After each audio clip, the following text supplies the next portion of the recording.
Ready? Play. You join us here for the Seville ATP Challenger. Rock up a day to serve.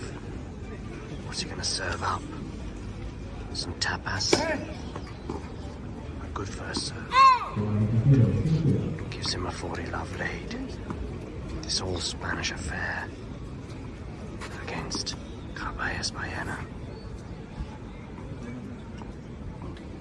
Not known for his big serving, but that was decent. That was not.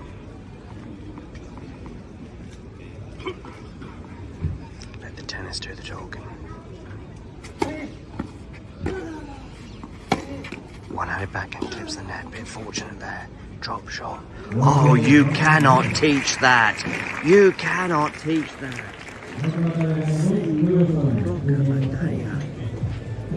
Takes a 2-1 lead. If you enjoyed this video, make sure you hit that like button. Don't forget to subscribe and click that notification bell so you don't miss out on all things. Ready? Play.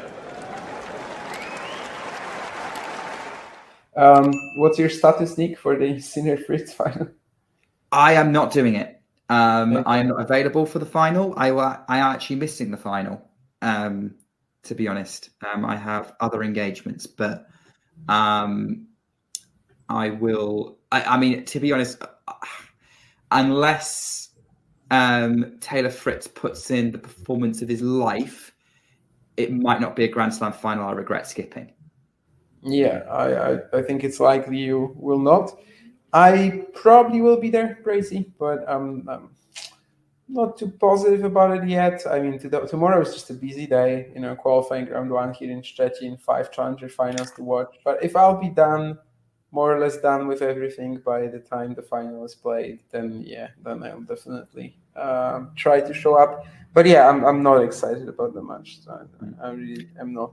So well, hopefully the commentary team who do cover the match, and I don't know who it is yet. I think it was said in some group chat, but enthusiastic. I mean, I haven't checked the chats for the last 3 hours, so you haven't checked anything today. Yeah. Also, Brazy, yes, I don't commit to many things. But hopefully it is. But I mean, we'll probably do a little bit of a preview for the Sinner Fritz final, so maybe John can clip it and send it out. In which case, do it from this point, John, because you don't want to include the conversation we just had. While they're interviewing the players, let's talk about how you think the Sinner Fritz final will go, if you're probably not going to be on the channel to cover it. I mean, I probably will be, to be honest, but we'll see. I mean, Fritz TFO was just a semi that Taylor won basically on his comfort zone, like the fact that he's so reliable and solid, and he kind of just outweights TFO there. He waits for that dip, it happens, and I just don't think he can beat Sinner like this. Fritz is of course a very good ball striker. I don't think quite top 5 as Vange calls him. But these players, they tend to struggle, I think, against Jannik, because you cannot go blow for blow with him right now. He's got the best quality in his shots on tour, on the planet at the moment. So I think in order to win, Fritz has to really go out of his shell and just play something bolder, play something different, surprise Jannik in whatever way he can. And I just don't think that's really Taylor for the most part. He doesn't really do it. He doesn't have that in him, and also just the nerves as well. Playing his first final, lots of pressure. Yeah, I mean, I wouldn't be surprised if that final is not that competitive. I kind of believe that the set scores will be relatively competitive, but I just don't really know if there will be a moment in that final where I'm going to be maybe Sinner can lose. Probably not. I'm kind of expecting a similar match to kind of the entire run of Jannik, where you just never really have doubts. I guess maybe against Daniil, but But yeah, otherwise, I mean, you just kind of expect him to win this relatively routinely, even if maybe he drops a set somewhere or something like that. Yeah, I could see Jannik dropping a set. I could see Fritz playing a really confident set, and Jannik maybe dips a bit because he did a little bit against Draper, did a bit against Medvedev. I could see the similar thing happening with Fritz. But I agree with you. I think Jannik will have an answer on return when they get into rallies. And yeah, he's overall going to have the advantage. He's going to have to maybe not necessarily be his best level, and Taylor's going to have to be amazing. So, yeah. Left wrist, I mean, we can only guess. I honestly missed most of Sinner Draper. I've seen the incident later, but yeah, we can only guess. Apparently, he was a bit more positive about it than an Alex Deminor at Wimbledon, for example, right? Yeah, like I think it clearly was not an issue by set 3, and he injured it. He hurt it middle of the second set towards the end of it. So yeah, like he wasn't really shaking his wrist out as the match went on. Like I think it just worked itself out. So yeah, yeah. Okay, I think we're kind of on the kind of similar page with that. I mean, your comment about Fritz playing with his comfort zone. Was he playing with his comfort zone against Federer? I don't think I've watched enough of that match to really tell you. I watched the tie breaks for sure. But that was more like, Zverev just kind of not being confident in his game as usual. But yeah, I don't think I watched most of it. So, well, everyone, if you're still watching, definitely tune in for our coverage of Sinner Fritz tomorrow, because look, we've said before things were going to be competitive, and we've been wrong before. Hey, who was giving Taylor Fritz a chance against Rafael Nadal in Indian Wells 2022? Yes, I know Rafa was injured, but we didn't know that before they walked out on court. If anything, we were talking about Fritz being injured, but that's a whole tangent here. If you enjoyed this video, make sure you hit that like button. Don't forget to subscribe and click that notification bell so you don't miss out on all things.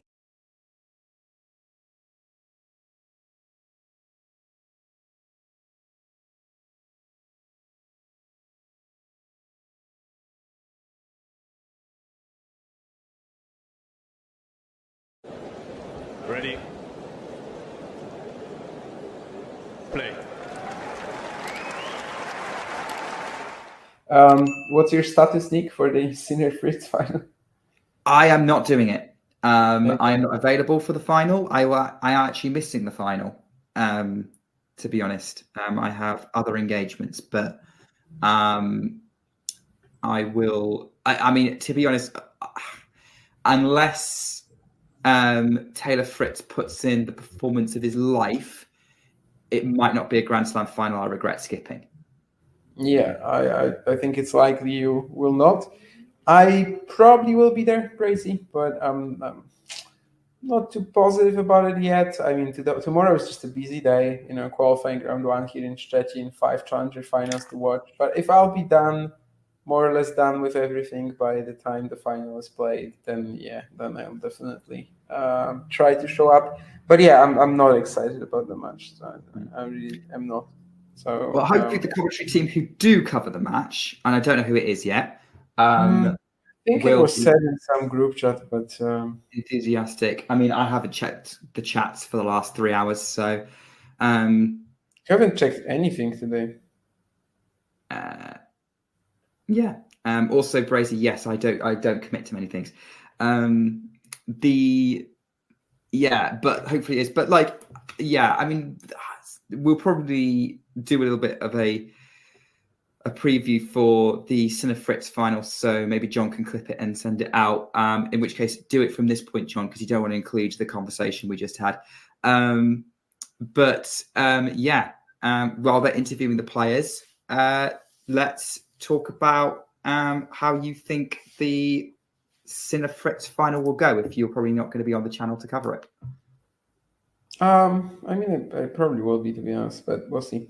I mean, Fritz TFO was just a semi that Taylor won basically on his comfort zone, like the fact that he's so reliable and solid, and like he kind of just outweights Tiafoe. He waits for that dip, it happens, and I just don't think he can beat Sinner like this. Like Fritz is of course a very good ball striker. I don't think quite top 5 as Vange calls him, but these players, like they tend to struggle, I think, against Jannik, because you cannot go blow for blow with him right now. He's like got the best quality in his shots on tour, on the planet at the moment. So I think in order to win, Fritz has to like really go out of his shell and just play something bolder, play something different, surprise Jannik in whatever way he can.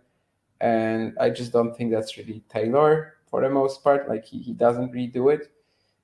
He doesn't have that in him. And also just the nerves as well, playing his first final, lots of pressure.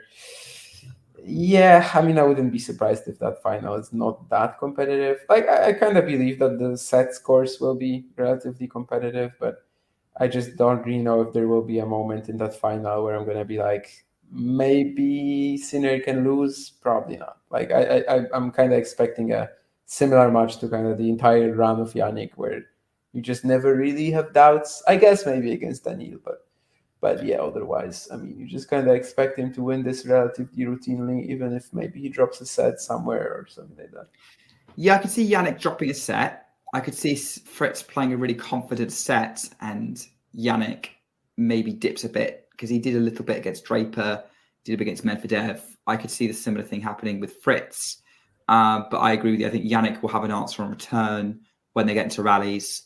And yeah, he's overall going to have the advantage. He's going to have to maybe not necessarily be his best level, and Taylor's going to have to be amazing. So, yeah. Left wrist, I mean, we can only guess. I honestly missed most of Sinner Draper. I've seen the incident later, but yeah, we can only guess. Apparently, he was a bit more positive about it than an Alex de Minaur at Wimbledon, for example, right? Yeah, like I think it clearly was not an issue by set 3, and he injured it. He hurt it middle of the second set towards the end of it. So yeah, like he wasn't really shaking his wrist out as the match went on. Like I think it just worked itself out. So yeah, yeah. Okay, I think we're kind of on the kind of similar page with that. I mean, your comment about Fritz playing with his comfort zone. Was he playing with in his comfort zone against Zverev? I don't think I've watched enough of that match to really tell you. I watched the tie breaks for sure, but that was more like Zverev just kind of not being confident in his game as usual. But yeah, I don't think I watched most of it. So, well, everyone, if you're still watching, definitely tune in for our coverage of Sinner Fritz tomorrow, because look, we've said before things were going to be competitive, and we've been wrong before. Hey, who was giving Taylor Fritz a chance against Rafael Nadal in Indian Wells 2022? Yes, I know Rafa was injured, but we didn't know that before they walked out on court. If anything, we were talking about Fritz being injured, but that's a whole tangent here. If you enjoyed this video, make sure you hit that like button. Don't forget to subscribe and click that notification bell so you don't miss out on all things.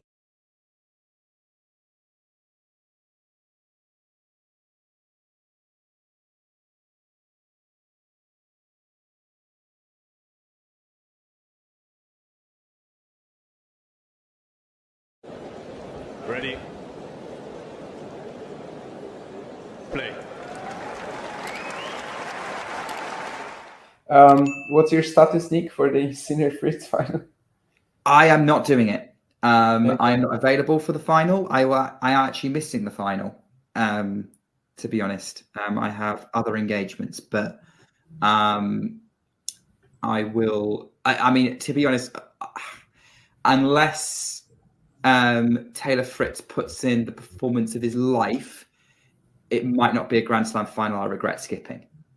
Yeah, I think it's likely you will not.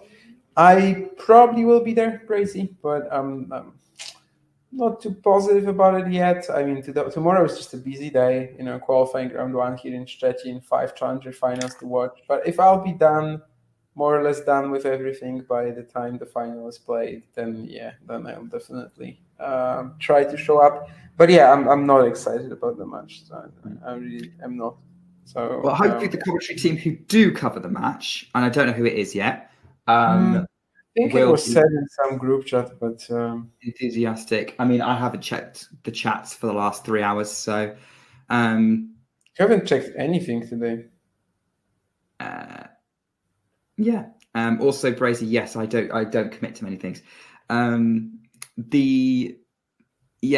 hopefully it is. But like, yeah, I mean, we'll probably do a little bit of a preview for the Sinner Fritz final, so maybe John can clip it and send it out.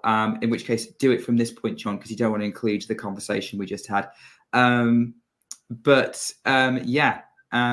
interviewing the players, let's talk about how you think the Sinner Fritz final will go, if you're probably not going to be on the channel to cover it.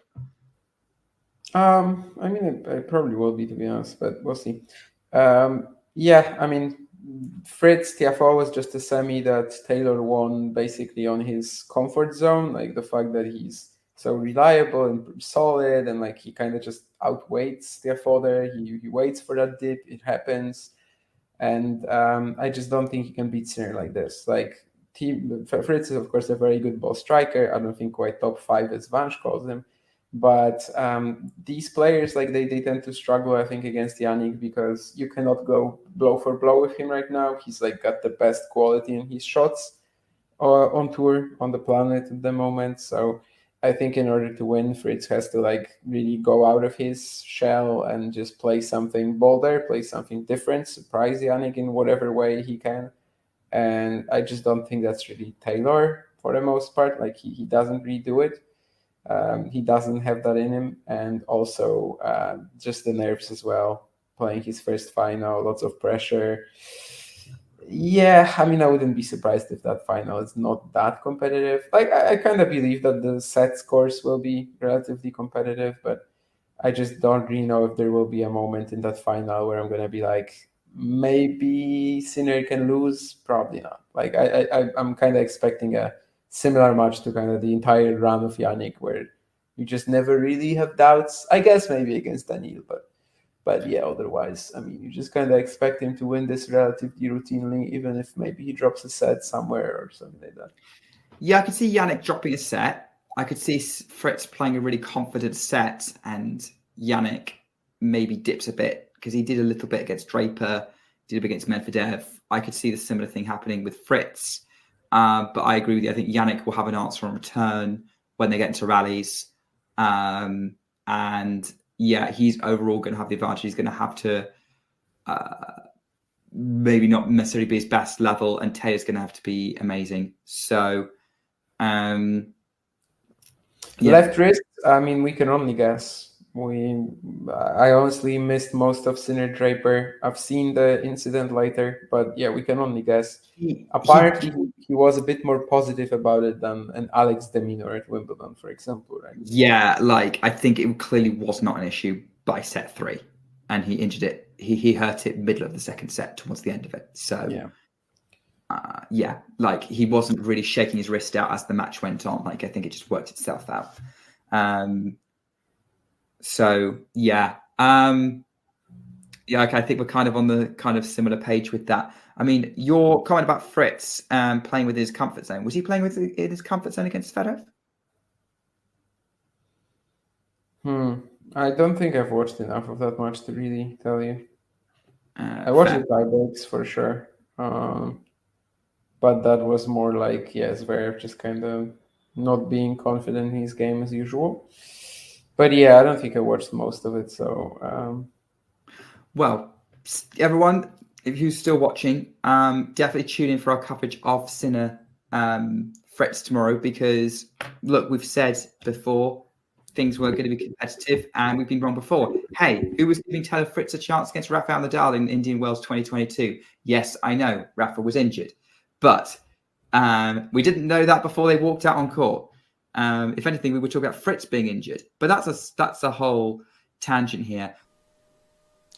If you enjoyed this video, make sure you hit that like button. Don't forget to subscribe and click that notification bell so you don't miss out on all things.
Ready? Play.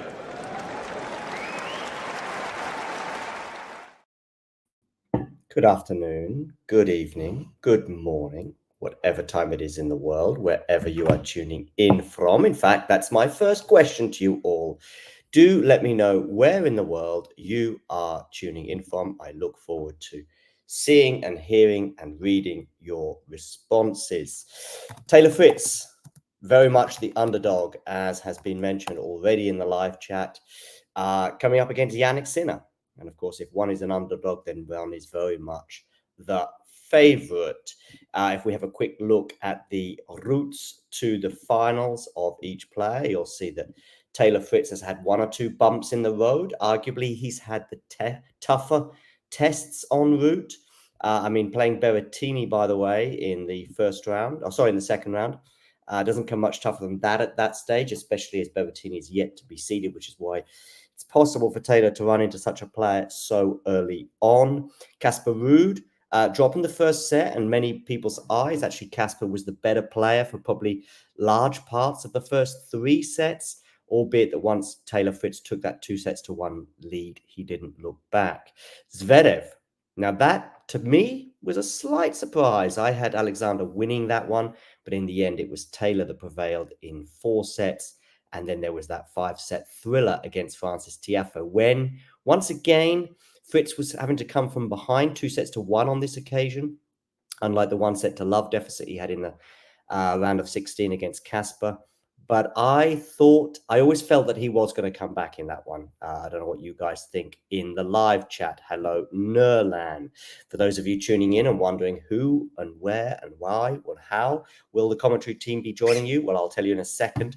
I'm just looking at Arthur Ashe's statement, by the way. They're starting about 2 hours earlier than normal.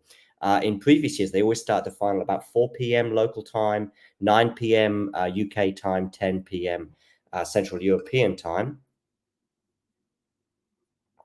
But on this occasion, I'm now hearing, by the way, Taylor Fritz. What's he got to say?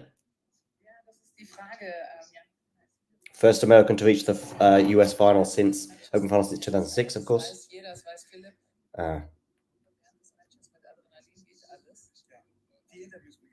Anyway, he's giving his interview, as we can see on the background there. Wawrinka, Nadal, Djokovic, team, of course, winning. Of course, team bowing out from Grand Slam tennis at this particular tournament.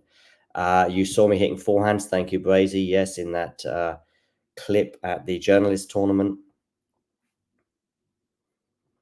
Yes, Nerlan, definitely. Definitely. Yes, I am, Brazy, yeah. That was that was Taylor's, if only Francis's run to the final dealt with. And let me know what you think. Give me some predictions in the live chat. Let's have a look at Jannik Sinner's run to the final, which began in very interesting fashion a couple of weeks ago. I remember we were doing a commentary with that one with Matt for his match against McDonald. And he lost the first set and was down a break at the beginning of the second. And we were thinking, oh, this whole scandal that has engulfed and surrounded the Italian in recent weeks was finally catching up with him on the Arthur Ashe Stadium. And it certainly seemed that way for a set and a half. I mean, he was broken, I think, 3 times in the first set because Jannik got 1 break, and then he was broken again at the beginning of the 4th. And remember just how improved Jannik's serve has been over the last 12 months. So for McDonald to break it 4 times in less than an hour was, well, stunning. But there was a lengthy service game from McDonald when he had that 1-love break lead. I think several deuces involved, and Jannik eventually immediately broke back and thus never looked back and went on to have a 4-set win. The match with Mickelson was a much tighter affair for 1 set at least, or was a very tight affair for 1 set at least. I think they got to 5-4 on serve, but then Sinner got the key break and again never looked back. O'Connell was dispensed of with consummate ease with the loss of just 7 games. Tommy Paul was anything but easy. 4-1 down, I think he was. Tommy had a double break advantage on Jannik, should definitely have sealed that first set, but Jannik got both of those breaks back, and with it, the momentum. And he took that momentum into the tie break and then won another tough tie break before easing through in the 3rd set. Daniel Medvedev and Jannik exchanged sets, 1 set apiece. Generally, people thought that this was not the highest level of matches that they've produced. They produced some absolute classics over the last 12 months, including a 5-set win, of course, that went the way of Daniil in Wimbledon, and then 1 5-set that went the way of Jannik in Australia this year, as well as several other amazing 3-set matches. I remember in Vienna, for example, last year. So, but it was Jannik who prevailed. Jannik then also prevailed over Jack Draper, 7-5, 7-6, 6-2. Apparently, Jannik's wrist issue that flared up at the beginning of that match hasn't been troubling him too much, or certainly seemed to ease off or go away as that match progressed. How funny is it that I cannot see anything Brazen is typing in the chat? Well, maybe you've crazily blocked him again.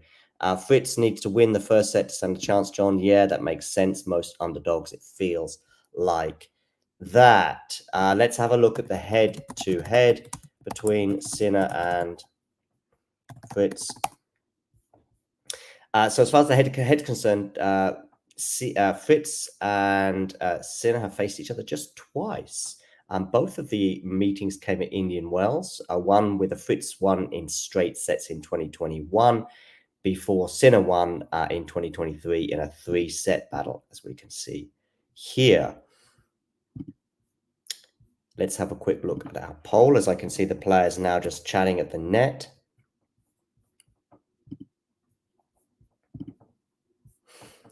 Get voting in our poll, by the way, and our poll is at 79-21 in favor of Jannik Sinner, unsurprisingly.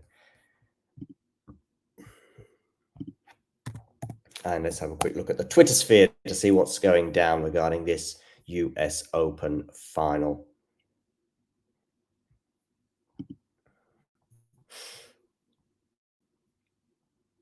And then I'll come to your live chat comments.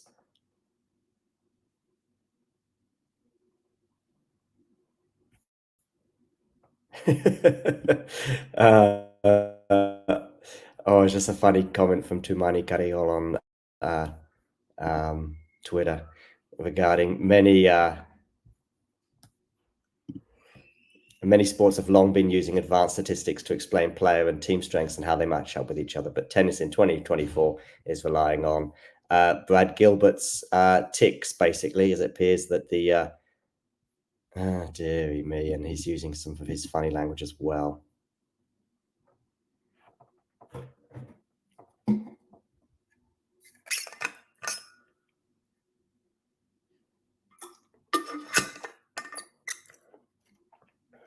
Career titles for Jannik Sinner is 15. Is he going to make it 16 today? Do get voting in the YouTube poll. There was one on Twitter as well that I had. I think it's probably just a run out of time now, hopefully, because voting, of course, after the match begins, I try to at least bring that to a halt on Twitter before the match gets underway.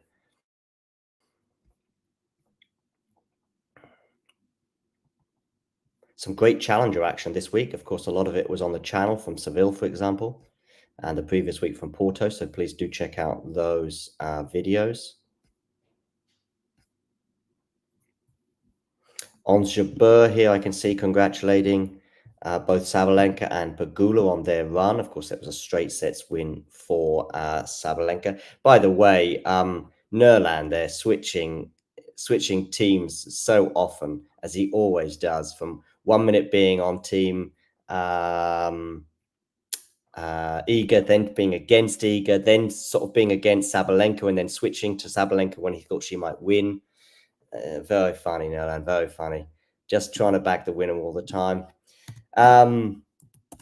Anyway, Taylor Fritz has 8 career titles, so just a fraction over half of his main rival. I see Taylor Swift is at the final today with her American footballer boyfriend. Matthew McConaughey is there wearing a red, white, and blue bandana, is that, or headband, I guess. Jack Grealish has probably achieved more, right?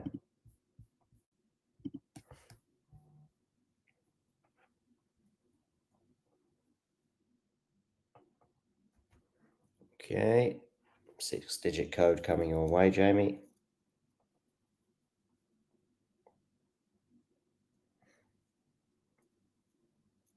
I'm still waiting for your prediction, Nerlan.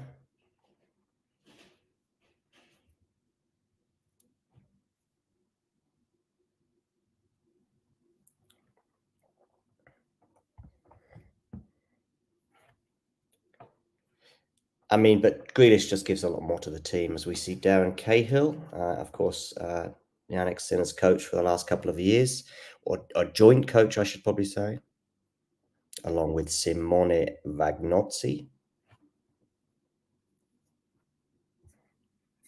Of course, a couple of his medical staff have been dismissed in the wake of the anabolic steroid scandal.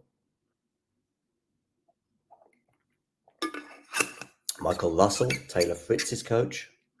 I see Taylor Fritz's parents there as well. You will support Fritz in this match, will you, Nerlan? Maybe he'll change at some point, though.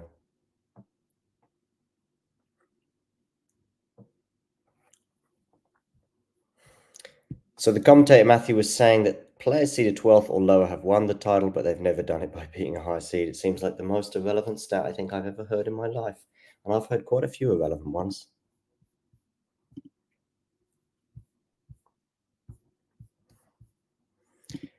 They're practicing serves now, which means they're just a minute or so away from getting underway. Just having a quick look at some last-minute Twitter stuff.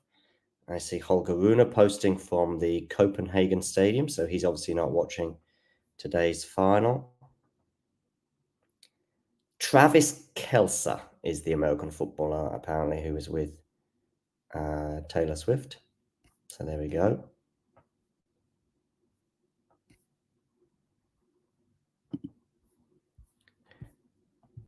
Thread of Order, who I'm quite familiar with, he's written once or twice for our website. He says that Sinner is slightly behind on the serving. I'm not sure he is.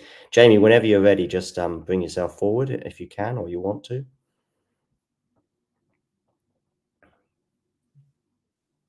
Hey, how are you? Thank you. Hi, John. I'm all good, thank you. Looking forward to this. How are you doing? Yeah, good, good. I think on my screen, they're about to get underway. Almost certainly your stream will be ahead of mine because I don't think anyone in the history of me doing any of these has ever been behind me. So I'm pretty watching on sure. Sky Go. So he's just served just now. Okay, but that's the first point, is it? Yeah. Okay, well, we'll see. We might be close then. I'm now looking at the second serve, and I'm looking at them in a rally right now. Yeah. Forehand Jannik to the forehand of Taylor. Now Jannik has hit a forehand winner down the line. Yes, I think you're about 2 or 3 seconds behind. Not too bad. Okay, that's not too bad. Remember, of course, this time last year you were in New York. You didn't go to the final though, right? Did you?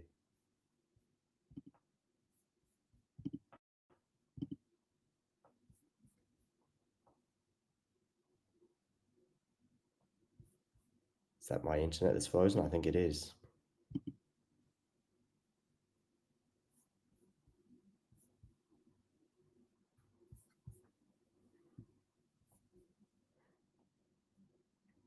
Oh, I'm back, maybe. Not sure if Jamie is.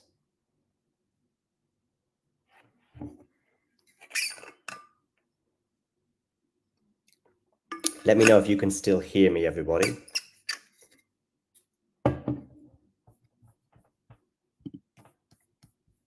Just going to close a couple of windows. I think that might help my internet speed. Normally the final takes place a couple of hours later. What's the reason for this start time? Yeah, I did highlight that before, Matthew. I think they're just trying to maybe get it even more appealing for the European audience, where a huge amount of the TV comes from.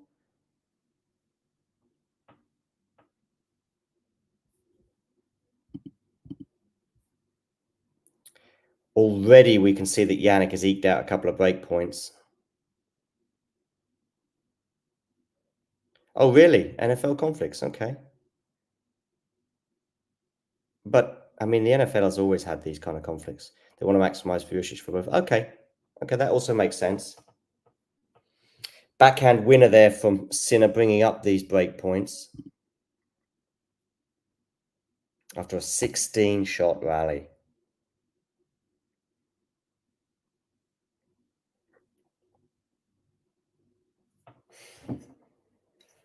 I'm going to talk us through this point while I just get a glass of water or a cup of water as well. So Taylor Fritz already under immense pressure on his serve. Goes into the net on the first serve.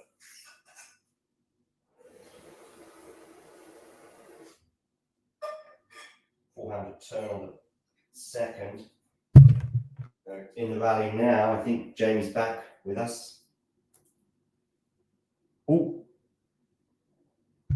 the rally, Taylor Fritz on top here.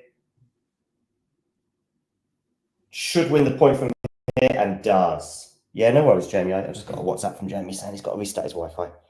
All good. So one of the break points has been saved, 30-40. To the delight of Taylor Swift and her boyfriend. I wonder how many times we're going to be seeing them today. Might see them more than the players.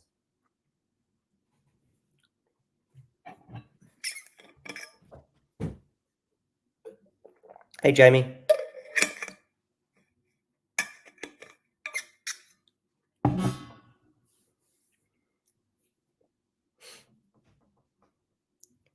Okay. First serve there from Taylor. Huge, that one. But still, Jannik managed to get a racket on it. Oh, and he's missed the smash. He's missed the smash. And we've got the break. Hey, Jamie. I'm back. Yeah, sorry about that, John. Yeah, it doesn't matter. No problem. So, Well, unfortunately, we've already had a break of serve for Jannik Sinner. And I say that as someone who, honestly, I'm pretty impartial regarding these two players, but I would like to see a competition. I'd even like to see an upset. That involves Taylor Fritz somehow winning the match. And obviously losing your serve in the first game is not a good start. no, and I expect he's going to be quite... I guess I expect him to be quite nervy, right? And I guess that's that smash that he missed then as well, maybe a bit indicative of that. Yeah, I thought that as well. Hopefully settles down. Yeah. I mean, he got himself into an amazing position with a really good first serve, and Jannik incredibly got his racket on it. But anyway, you've got to be putting those smashes away. Were you pleased with Draper's run? I was, yeah. I thought very encouraging. Although I guess he got a bit fortunate, right, with his route to the semi-final. Yeah. I would say, Yeah. Quite a lot of like injury and illness and stuff on the in terms of his opponent. Yeah, the first round he had Xi Zhang, and he's a guy I think who could have caused him a lot of trouble. But in the third set, he retired. Then, of course, in Draper's section was Alcaraz. So when Alcaraz goes out, he then gets Botic van der Zandschulp, which is not bad. Yeah. Mind you, Thomas Mahatch, I guess, was on paper a tricky one, wasn't it? Yeah, definitely. Although Mahatch, I think, threw in a really bad performance, but yeah. Yeah. And then De Minaur obviously injured in the semis. And then we had De Minaur. Yeah, I mean, De Minaur was sort of just playing a bit weirdly for De Minaur, someone who's normally happy to run till the cows come home. Unfortunately, sort of didn't quite have that in him in this particular match. I know Jack also picked up an injury in that match too, with the thigh being strapped up, but De Minaur wasn't quite himself. I mean, he's still coming back from injury, isn't he, after Wimbledon? That's true. Yeah. And I think if he was kind of able to sort of grind and make and extend the match, I guess we saw in the semi-final, right? Draper's kind of physicality is still not where it kind of needs to be, I guess, because his game's kind of really come on this year. But in terms of his physicality, he still needs to improve that. Because he's been talking about the fact that it's kind of also linked, I guess, to his anxiety that he's experiencing. But yeah, he definitely doesn't seem like he can kind of go toe to toe, right, for probably more than kind of a couple of hours, really, with the best players. Yeah. Just someone here talking about Draper replicating his run in Melbourne. Yeah, I'm not quite so optimistic. I think Jack just needs to get some more experience, some more titles.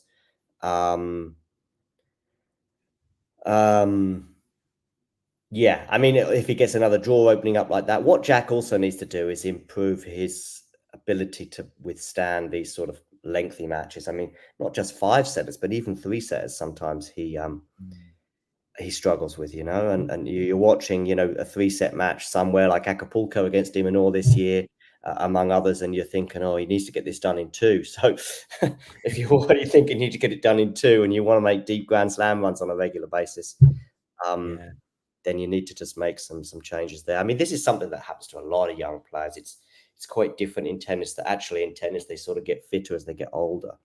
At least nowadays anyway. Yeah, I think I agree as well. I'm not, in terms of Brazy's question, I'm not that confident, really. It kind of reminds me a bit of, in a way, a bit like sort of Ben Shelton's run last year, in terms of kind of a little bit ahead of the surprised everyone, a little bit ahead of the curve. Yeah, and I guess next year is probably just about kind of consolidating again, right, and having another sort of solid year. If he reaches another semi-final, then great, but he might. But if he picks up some titles and reaches the top 10, that would be mammoth. Yeah. And he's got the game, as I say. It's just. I mean, he's not quite got the game to probably compete with people like Jannik or Carlos yet. But although we did beat Carlos, of course, in Queens this year. But then had a reasonably underwhelming Wimbledon, and Carlos won Wimbledon. So it's probably better to sort of have a surprise early exit at Queens and then go on and win Wimbledon than the other way around. Yeah, Fritz is looking a bit more comfy on serve. He is. Yeah, hopefully he gets, well, as from the same perspective as you. I hope he gets this game to kind of settle down. Yeah. Are you still at a challenger now, John, or are you back home? I was at a challenger. You're right. Yes, I've been at 2 challengers in recent weeks, actually, in Porto and Seville. Getting my reps in. We applied for the US Open, but no luck, unfortunately. Yeah, it's a shame. Hope maybe next year. By the way, we're seeing a lot of Taylor Swift, aren't we? I know, and I've got nothing against her, but I've seen her more than I have Taylor Fritz. Yeah. Good hold there for Fritz. Love service game. Yeah. So 2-1 at the change of ends. Yeah, as for Fritz and Sinner, I mean, Sinner had a scare right at the beginning of the tournament. I don't mean the drugs test revelation, but he was down a set and a break in his first round match, but pretty much from then onwards has looked okay. A lot of people thought Medvedev would beat him. I didn't. I just didn't have that much confidence in Daniil, and I had plenty of confidence in Jannik. Jannik, I think, has won something like 6 of the last 7 matches against him, and the one he lost was a 5-setter at Wimbledon, which I think a fully fit Jannik would have won, but he was struggling big style in sets 4 and 5. Yeah. So to me, it suggests that Jannik is going to win that, and eventually Jannik is going to end up. Their head-to-head will be something like 20-10 in Jannik's favour come the end of their careers. There'll be the odd occasion when Daniil eke out a win, but I just didn't have anywhere near the level of confidence that a lot of people had in Daniil. Daniil was playing really well, but it was against Borges, I think, was one of his opponents. I remember en route to the 4th round and en route to the quarter, sorry. And I saw Daniil. I've been watching Daniil like everyone else over the last 18 months, and honestly, okay, he got to the Indian Wells final, but then he's coming up against Carlos. He got to this quarterfinal. He got to the Aussie Open final, by the way, and I thought that was great, and he just ran out of steam, unfortunately. But I don't know, I haven't seen a lot from him this year that's made me think he was going to be able to beat Jannik Sinner for win the US Open. Yeah, I think that was probably quite a big blow to lose that Australian Open final, right? The way that he did it. I guess the second time that's happened to him as well there, right? Being up 2 sets. Yeah. He hasn't had the most successful year. But I think Probably it was probably Tommy Paul almost who gave Sinner the hardest game, right? Two quite down a close. double break. Jannik was in the first Yeah. set. Yeah. Of course, this time last year you were in New York, weren't you? Yeah. Well, I saw the Ben Shelton Djokovic semi-final. When Djokovic put the phone down on him. Yeah. Yeah. That was straight sets in the end, wasn't it? But I think, Djokovic was up a set and a break, and then Ben got one of the breaks back towards the end of that third set, and we thought, oh, here we go. Oh, Yeah, I Sinner's think we lost a point on serve. Okay. First unforced error as well from Sinner. Yeah. I think we may have had a tie break last year again. Let me just double check. Djokovic, It was either 7-5 or 7-6 that third set. Yeah. So when he got that break back and he was playing well, Ben, we thought, okay, there could be a shift in momentum here. Not necessarily enough to make it go 5, but at least make it go 4. But unfortunately, Novak closed the door on that as a return from Fritz goes long, and we're at 15 all. It was 7-6 when it go to a tie break that third. It was 7-6, was it? Okay. Did you go to Wimbledon this year? Yes, I went to had tickets for court 2 on day 2, so I saw Rublev Komisanya. Okay. That was one of Rublev's meltdowns, I think, right? Yeah, when he had the breakdown. I saw the first half of Kokinakis and Felix as well. So yeah, we had a decent day. Oh, that's a good return. I've just seen that. Yeah. Sorry, I know I'm slightly ahead. I'll try and keep it down. No, don't worry. You're not. You honestly, you said it as I was watching it. It's fine. Okay. Fritz's backhand's been really, really good this tournament as well, isn't it? Yeah.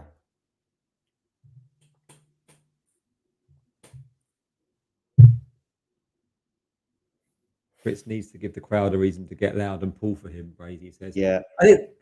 I think they're going to be quite loud and pulling for him anyway, I guess. I guess I know what you mean. It doesn't if it's not close then. Yeah. Just watching them exchange backhands. Like, Jannik went really deep with that backhand. It landed in. Oh, it didn't. It landed out. Oh, okay. I thought that was free. I thought that was. Yeah, I thought it landed in. I'm watching on my telephone, so okay. But no, still it's yeah. pretty good screen. But yeah, 15-40. Break back points. Taylor needs this though. You don't want to be having a Jannik hold and then having that spirit taken away.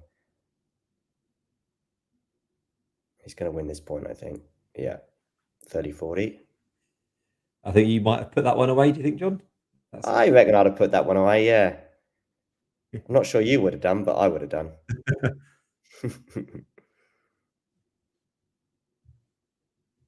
Yeah, so you got the just one of the 2 men's semis in right last year.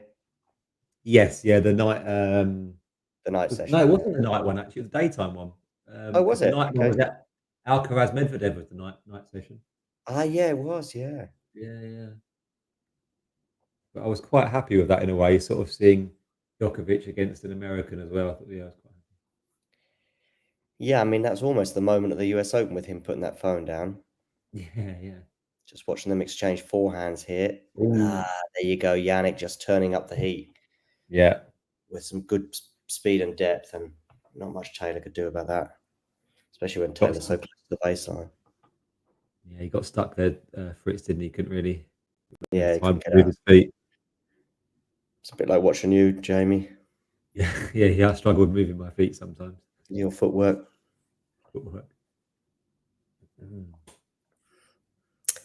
Jannik's diminished team, of course. He fired a couple of people a couple of weeks ago. Yeah.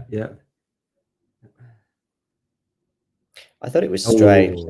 That's a nice fight. I thought it was strange that he fired him now and not 6 months ago, but yeah. Maybe he had to be seen to be taking some kind of action. Exactly. Yeah. It's all about aesthetics. Yeah. Easy forehand winner there for Jannik, so it's advantage, winning 3 points in a row after being 15-40 down. But he can't. Yeah, he was quite up and down against Draper. I thought still. It wasn't at his best. Wild first. Yeah.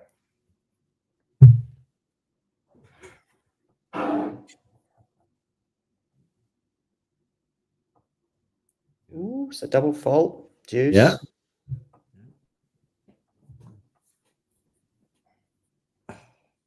Was it pretty good atmosphere for that semi then with Shelton and Djokovic? It was, yeah. It was, especially in the third set, I guess, as well, when he was kind of making it a bit more of a match. Yeah, I guess the only previous time I'd been was seeing Djokovic in the first round. So when I met up with you, so it was a different experience. Yeah, it was first round, wasn't it, in 2016? Yeah. Yeah, but I listen. I have mixed views on Ash. I know some people are quite critical of it because it's so big, but I'm telling you now, when that place is rocking, it's unbelievable. It's Yeah. unbelievable for a night session, perhaps involving an American, but not necessarily. Just nuts. Or five-setter. Yeah. And that It's so loud and it's great. I haven't really had that. I can't really think of many other times I've had that sort of wow factor when you walk in there for the first time as well. Yeah. Yeah, I love it there. Of course, the first time we were there, we saw a Phil Collins concert, right? Yeah. Okay, another break point here for Taylor Fritz. 6 minutes in. Let's see how this point goes. I will go to the live chat at the end of this game.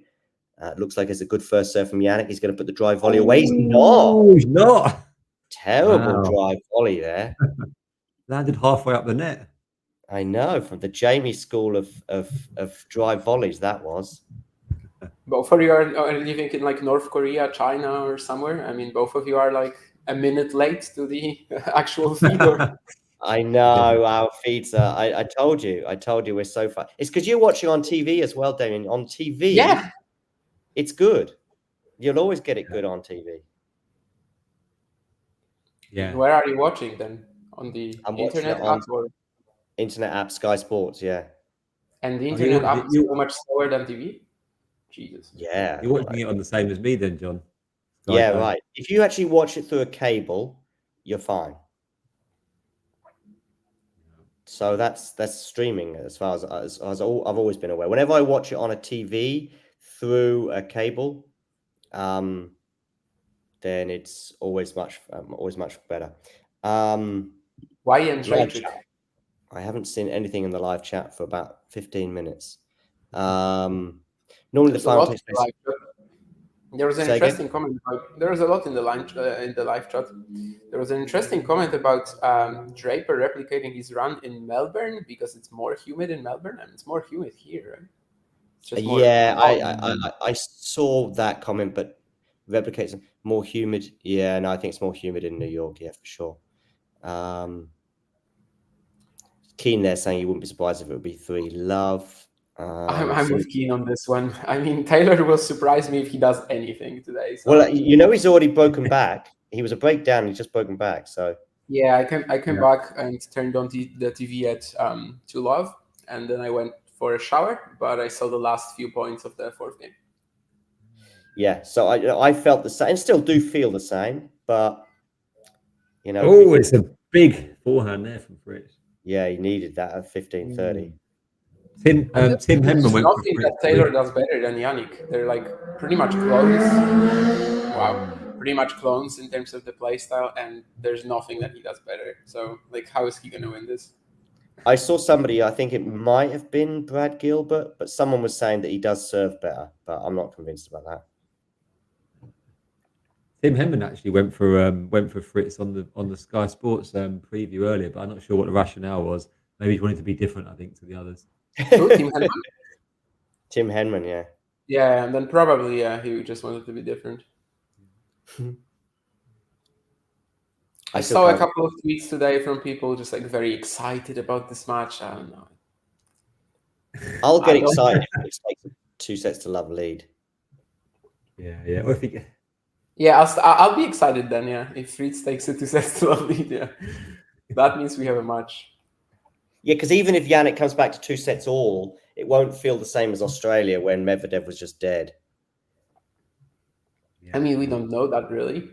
We can't know what would happen. No, but if you said to me before that match, I was thinking Medvedev has got to get this done in 3 or 4. Whereas Fritz, I'd have a lot more confidence over a fifth set than Jannik, for example, and certainly more than Daniel that day. Yeah, I mean, physically, maybe Fritz can win it, but it would require him to extend it.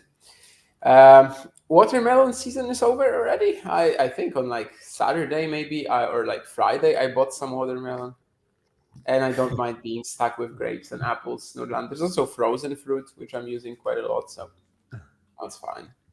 I don't think there's any frozen watermelon though. 23-shot rally there that Jamie and I have just seen. Damien saw that about 5 minutes ago. Yeah, you, Jamie and Nick, if you were watching the other parts of the world in Tasmania, they've already watched the Ethiopia. They've already watched it.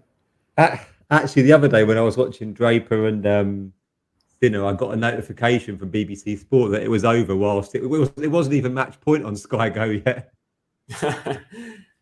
I don't have those notifications on for that. That's one of the reasons why. Yeah.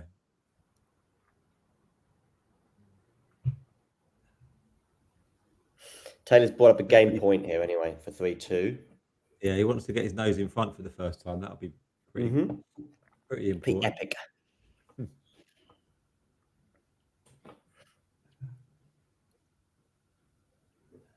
Taylor Swift is in the stadium. Yeah, you'll see her about 74 more times over the next couple of hours as well. I imagine, but I haven't seen her yet. But someone texted me about it, and literally that text was, "Now we got to sit through camera cuts to Swifty FFS." Yeah. Come on, Fritz, he's held. Yeah, 3-2. Yeah. Yeah, I'm not looking at the score on the screen because apart from right now, because I know it's a change of ends.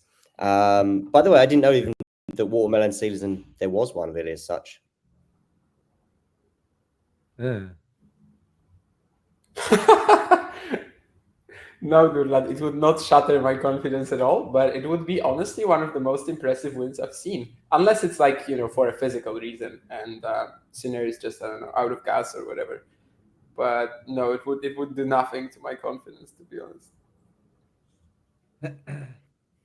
Elena saying if Fritz plays like he did against Zverev, it will be a match. Some good signs in the first 3 games. I would say the last 3 games rather than the first 3.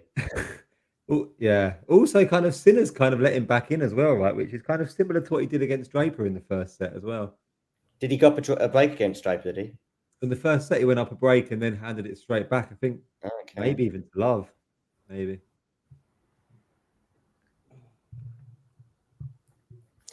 Where is Draper in the race? Not ATP finals close, if that's what you're looking for. I was just wondering because I remember positing a year ago about after the ATP finals that the Draper Musetti thing. Yeah, I guess they're both pretty similar, right? Musetti is 15 in the race. Draper, what, 19, 18? Draper's 18, yeah. Okay, yeah, that's pretty similar. I think that both sides, could be argument is like, both answers could be said that they were kind of true. Mazzetti didn't get his points as well for the Olympics as well, right? Who didn't get his points? Mazzetti wouldn't have got his points for the Olympics. Yeah. Casper Ruud is in the top 6. Okay. Surprising. Rublev, who was probably my pick to drop out. Well, Novak and Tsitsipas are the 2 at the moment that are dropping out compared to a year ago. Hurkacz was an alternate, I think, a year ago. Be nice to see Grigor make one off. Finished 3 years in a row at number 9, I think. Say again, Jamie? I said it would be nice to see Grigor make it for a final time. Yeah, I'm not sure he will. Well, we normally get 1 or 2 dropouts. Yeah, and he might get us some points in the Asian swing like he did last year. I think he made. Did he make? Oh, he got to Paris-Bercy final last year anyway. But you're looking at the race, right? Or yeah, I know. I'm not talking about. Yeah, I know, I'm just talking about can he replicate some of those sort of results and therefore get himself a bunch of points. Yeah, Shanghai semi and Paris final. Yeah, that's what you made last year. I have a shank there from Sinner as well. Shank's forehand. Yeah. Looking a bit edgy. I made the semis in a tennis tournament on Friday, Jamie. Did you? Yeah, I did. Got out Did you? with a round robin. We had a round robin group stage, and I lost my first match, but managed to still emerge. Javi Santos beat you? No, I beat Javi Santos. I'm not surprised. But he was better than you gave him credit for, because he beat Carlos, for example. Really? Yeah. Carlos, that video looked absolutely hideous. Yeah, well, maybe in just the 2 or 3 shots in that video, but he's better than Carlos. Yeah, I beat Javi Santos, but yeah. Who was the guy that kept netting the backhands? I did see that video. That was him, yeah. Okay. Oh, that was him. Okay. And because of that video, I was thinking that guy must be absolute trash, you know. He's got a one-handed backhand, I think, and it's hit or miss. Put it that way. I think he should use 2. Looking at that. Yeah, I think he should do something. I don't know, slice it all the time, maybe. And who did you beat? And so it was 8 of us, basically 8 journalists here. Some good levels. I would say that my semi-final run was fair. You know, the guy who beat me was better. What surprised me is that the guy who beat me didn't win the final. I didn't see the final because I had to rush off. But the guy who beat me had a really good forehand. You'll even see his technique on one of the short videos that was made, and you can see that he's got the tools. Unlike Carlos, you probably took it out of him, I guess, in the semis. Yeah, that's exactly what it was. So 3-all here. Fritz to serve.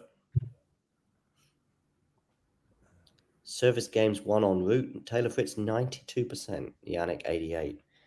I think Jannik lost his serve 4 times against Mackenzie in the first set and a bit. Wow. Mackenzie McDonald. I wouldn't be surprised if he's probably not lost full serve since then. I mean, he lost one against Draper. He lost 11 service games, I think, on the way to the final. Okay. Fritz 9. Lost a set to Sinner as well, to Medvedev as well. Yeah, 6-1. Where there was 2 or 3. Yeah, it was 1-6, yeah.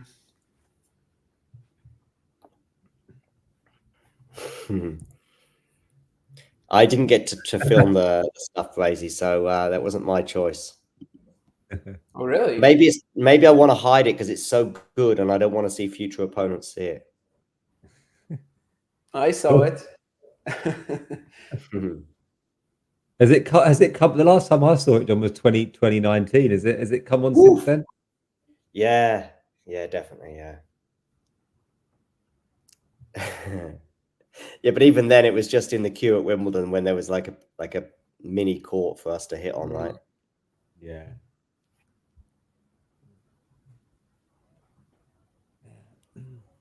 That Taylor Fritz racket, does it look familiar, Damien? I don't know. Give me a. You've had because you had that Taylor Fritz box or whatever, and I played with this exactly. No, I'll tell you what it is. There's a cheaper version of it, so it's still got Taylor Fritz's name on it, but there must be something incredibly different between that and the €180 one or whatever the official price is. Yeah, I had a Wilson better like that. Okay, yeah. Yeah, I don't think I have it anymore, but it also had him on the the pocket, whatever. Yeah.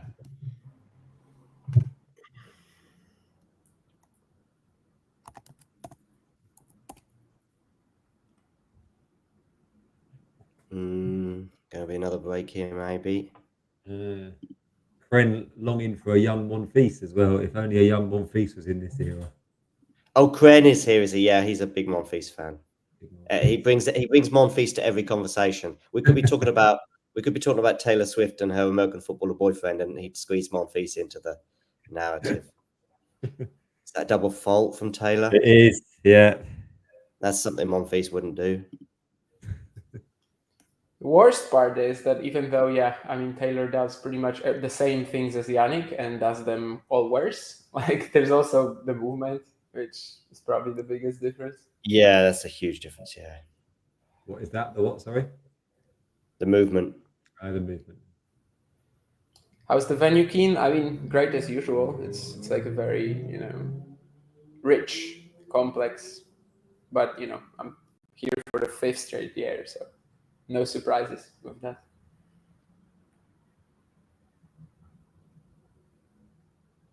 Just watching a rally here, which looks bad for Taylor, and he's netted that drop shot. Yeah.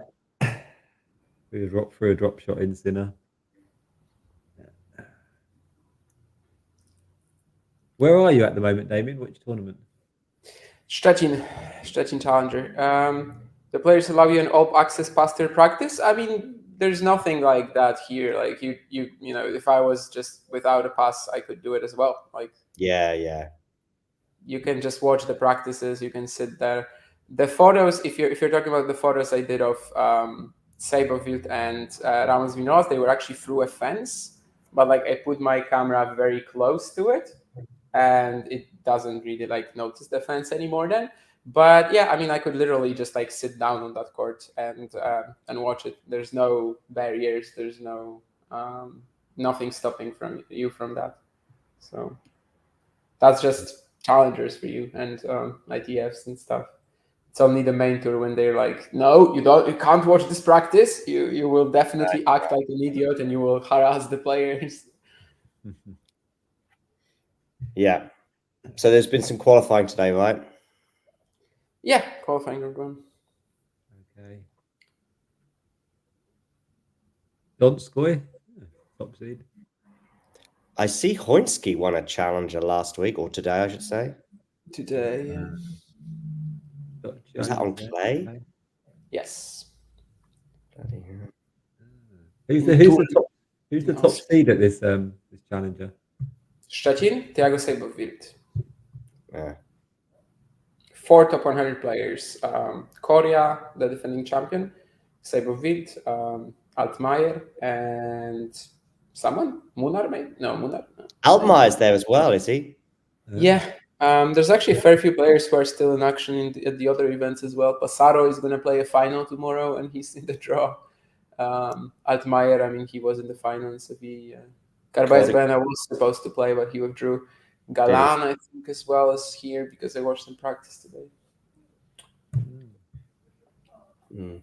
But yeah, I think maybe Munar is the 4th top 100 player.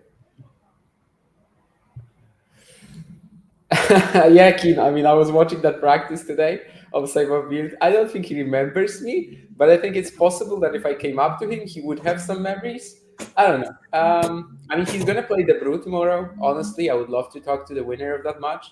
But if it's Seibold, I will think twice about it, or probably think twice about my questions. If you get to speak to Altmaier, I'll be impressed. Why? Let's just say he's probably the only person I think I've met on the Challenger Tour so far that was a bit not forthcoming when I said, can we have a chat? Really? Yeah. No. And didn't Carlos say something nice about him, or was that sarcastic then? No, Carlos said something nice about him. I mean, yeah, but I mean, everyone's going to treat everyone as they find. And I'm not saying that he was bad. His reasoning was a bit, he said, but the German media are always trying to talk to me. And if I speak to you, that'll upset them. And I'm like, well, but they're not here. What German media? Well, exactly. He probably gets like 4 media requests a year or something. And maybe he says no to them or something. I don't know. Yeah, that's weird. Okay. I mean, I think he's playing a pole, so I will be rooting against him anyway. But I mean, he's pretty likely to beat that pole, so we'll see. He was the one I probably wanted to do the most with a sort of a longer interview. Because I'd like a good 15-20 minutes with him, sat down, sort of Benny Hassan style. If he was up for just a 2-minute post-match, which is when I spoke to him when he was coming off court, having just won, of course. Did he actually talk to you then at all? Or? Yeah, our conversation was, hi, can we do a quick interview? He did say, are you working for the tournament? And I said, no. He said, well, who are you? I said, talking tennis. He said, okay. Of course, he doesn't know talking tennis. But I was like, he said, well, the problem is that the German media, and that was our, we probably had a 30-second chat, which would have been... That would have been half maybe of what you wanted, right? Almost. Well, if I'd have done a post-match, which I do quite a bit of as well, depending on the time of day, then that would have also been fine. 2 minutes talk about the match. But ideally, I would have liked it gets more difficult as the tournament goes on. by Friday, Saturday, so semi-finals and final day, you're probably only going to get like post-match chats, because especially in Seville where the matches are happening in the evening. But if you get them Tuesday, Wednesday, Thursday, you know, and they've won their match at 11 o'clock and they go and do the shower and they warm down and whatever they do, then that's the ideal time to get the sort of 10 minutes. Keen, if it's organized like last year, I can definitely get you into the players party, because it was just like in a club and we only had a section of it. If it is like 2 years ago, I probably wouldn't be, because I think the whole club was only for the event. But I don't know if I'll be going, even because I actually don't have that many people around this time, and I'm not sure I'll have anyone to go with, and I probably won't go by myself. So it kind of depends on who shows up out of the sort of Polish tennis community. Because, yeah, by myself, I'm not going there. Definitely not. 3-5 here. Taylor serving to stay in this first set. Yeah. Now, did that land in? I think it did. I think it did. I think it's love 15. He has an incredible ability, Jannik, to just hit the baseline, basically. I've got this incredible ability to already tell you it's love 15. Yeah. We know that, at least. We can see that. I can already tell you, I'm sorry, but this time I think it's warranted. It's love 30 even. Because, well, I mean, I can look into the future. You know, I have a crystal ball. Do we know who's winning the Talking Tennis TNS prediction thing? No idea. On the men's side, all I know is that I would have done pretty badly.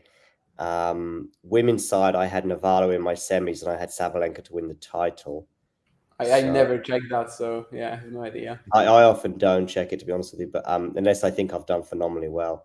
I don't think that's the case this time for either you and me. So I think I had I know I had Alcaraz to win the title. Me too. I think over Zverev in the final. Me too. Okay. So, yeah, I don't think we did that well, to be honest. So I think I had Djokovic winning it over Jannik in the final. Okay. Well, you got Jannik in the final. Yeah. That's something, at least. Yeah, I definitely had Lehechka in the semis. So. Jannik! Oh, turning the screw again. He is turning the screw. I was just thinking that. I think I was winning kind of hot at the start of last week. I was top, and then I had a bad day, and then just stopped checking it. Yeah, I never check it. No matter if I did well or not. I think I won one this year, but I only know because Nick texted me. Yeah, Nick is very excited about it. Yeah, I think it was RG maybe, but yeah, I only know it because Nick texted me. Taylor saves one of the break points with an ace down the tee, clipping the line. Maybe we could get some people to put some money in, John, or something. Everyone puts a $5 in, and then people stay interested. Yeah, but then I'm not gonna be picking the players I wanna pick. You know, then I'm gonna be like hedging. I don't know. That's fun. Yeah, it could turn nasty as well, Jamie. It's best to just keep it in a friendly manner. Yep, the women's was won by someone named Min 1210. Oh, I know that name. Maybe from Twitter. Ooh, that's a horrible drive volley there. Isabel was second.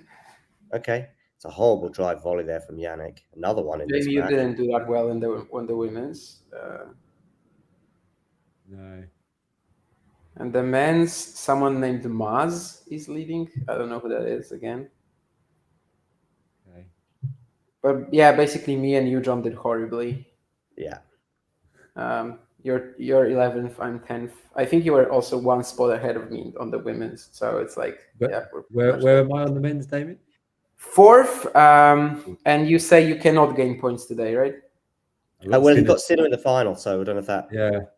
Yeah, but you cannot gain points today because you picked Novak to win, right? Okay. I picked Novak to win, yeah. Yeah, so you cannot gain points today. And people ahead of you probably... Well, actually, someone ahead of you has Zverev. Anyone has Fritz to win it, I'll be amazed. I don't think so, yeah. Someone ahead of you has Djokovic as well. Whoever is leading also has Alcaraz, so maybe it can be someone from the back row, sort of, if they had Jannik to win it. It could be. I don't know how many points are there for a win, so Oh, Taylor God. Fritz, backhand long. Terrible unforced. backhand, right? Yeah. Well, I see that Kane was really- Sky's back on the scene. She sort of disappeared for a couple of months. You're back in the box there. Yeah, I didn't see her from probably Wimbledon until the last few days, actually. He didn't fire her then after the doping. He won't be hiring her as a new masseuse. Pretty comfortable set for Sinner, right? A little wobble, but not much Jake, drama. Jake Really. says that his stream is so far ahead of us, it's now match point Taylor Fritz. That is pretty funny. Yeah. Yeah, I think clay is Altmaier's best surface. I think a lot of Germans, clay's their best surface.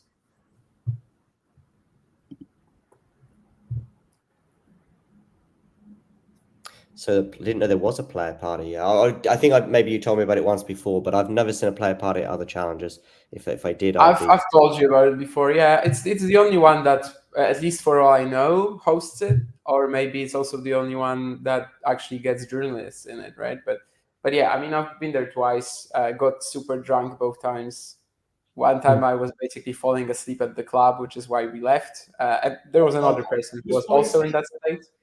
And the other time I just left the club, and I'm proud of it because I was already on the verge of being too drunk to function. Who was falling asleep? Someone you said was falling asleep? Yeah, I mean, me and one of my friends. And that's I why thought we left. Altmaier was falling asleep. No. Altmaier, I don't think he's been here. Oh, John's good at falling asleep, but I think he's got the Grand Slam for falling asleep at all the four. Not yet, right? One left. I think there's one missing, I think. Really? US Open, definitely. Well, let me just think about this. US Open, definitely, okay? Because that was when your father was there, Jamie, right? Phil Collins night. Australian Open, definitely, because that happened when I was with my French friend in 2006 during Federer, Tommy Haas. So those two, definitely. Now, what about Wimbledon and the French Open? You think that I sort of drifted off during Casper Ruud against Holger Rune, right? Didn't you, Jamie? Is that what you're suggesting? Yes, I don't think I know that happened during Casper Ruud and Holger Rune. And then, so that leaves us with Wimbledon. Now, I can only assume and I know I was very tired that day because I did a night shift and barely slept. And then I was on drinking the cans of Fosters, wasn't I? For Federer. Well, we had both semi-finals, but I'm probably. Are you suggesting I fell asleep that day at Wimbledon? So no, I don't think I did. I don't think you fell asleep that day. But did you not fall asleep another time that you went with your did you have your friend Shane? Yeah, but I don't think I fell asleep that day. So it's probably Wimbledon I'm still missing. Okay. Honestly, I couldn't blame you. I've had some incredible naps this year at tennis events. Porto, I don't remember what was the match. I was texting you about it, but I was just like sleeping through like, I don't know, like 20 minutes maybe in the stands. I really needed it. Yeah. Could you imagine if you were sort of snoring quite loudly and they had to, they couldn't play because of the noises? Honestly, 2 years ago, I think in Warsaw, someone started waking me up on the bench because it was very hot that day, and they were afraid that I'm having a stroke or something. Yeah. Oh, God. I can't blame them. But no, I just had a very early train to get there. It basically always happens to me on like the first or second day of the event when I'm still like very tired from either the traveling or just, I don't know, all the work. But then during the week, of course, it kind of quiets down. But yeah, I've definitely slept at least 2 tennis events this year. So that 1-2 from Sinner there did the damage, and we're 1-love already. A whole 2-love for the Italian. So 6-3, 1-love. He leads. Yeah, I'm wondering if there has been we've been at a match before, Jamie, when a cork went on the court, right? A champagne cork.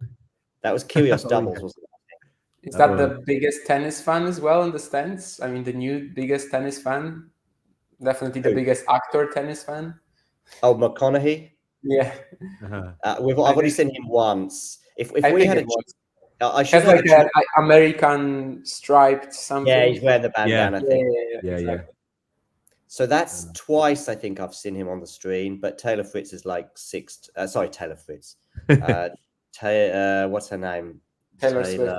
I actually haven't seen There's Taylor Matthew Swift. McConaughey. Yeah, that's it. Yeah, Yeah. just him. I actually haven't seen Taylor Swift yet. Still, She just did all the damage in the first 5 or 6 games, and now she's gone off to the bar. I guess. Yeah. Maybe she's off the stands. She's hiding somewhere. Yeah. Probably quite bored, isn't she? Really? Maybe she's getting a flight to the Stetson Challenger that you're at. Definitely, yeah. I mean, there's gonna be some concerts here actually every day since Monday to Saturday after play ends. There's a concert at the venue. I don't think Taylor Swift was on the list though. I look like I could be Matthew McConaughey's younger brother. I don't know how Matthew would feel about that. Regarding the Kyrgios controversy about Can Sky, not a lot. Not a lot, if I'm honest with you, Brazy. Yeah. There's a lot of things that he's done that's been, for me, far more noticeable, let's say. So on this one, I'll take the 5th. I thought he was going to make that one. 40-15, no. Nice backhand from Taylor. Sharapova's there as well. Yeah, I saw Sharapova. Yeah, Sharapova was on her phone. Yeah, I saw her. This is, by the way, that moment when I will go away for like 30-40 minutes, but after that, I should be good to go for the rest of the match. So all right, I'll see you in half an hour. See you soon. Yeah, we need Taylor to hang on here for as long as he can. I mean, he's already behind, if you like, but Yeah. What were you thinking before the match, or were you thinking Sinner in straight? I was thinking Jannik straights, but really desperate for Taylor to win the first set. Of course, now I'm thinking, please win the second. Yeah. If Taylor could get to a sort of 4th or 5th set and it's a physical affair, I would bring him a bit more into the believability. Even if Taylor had taken a 2 sets to love lead and it got back to 2 sets all, as psychologically damaging as that might be, I would not back Fritz, but I'd give him a really good chance in a 1-set shootout, if you like, scenario. But right now it is looking more like, the straight sets victory that I suggested. Do you remember that time that I predicted Nadal to win the French Open in 4 and then it happened? Was that against Dominic Thiem? Yeah.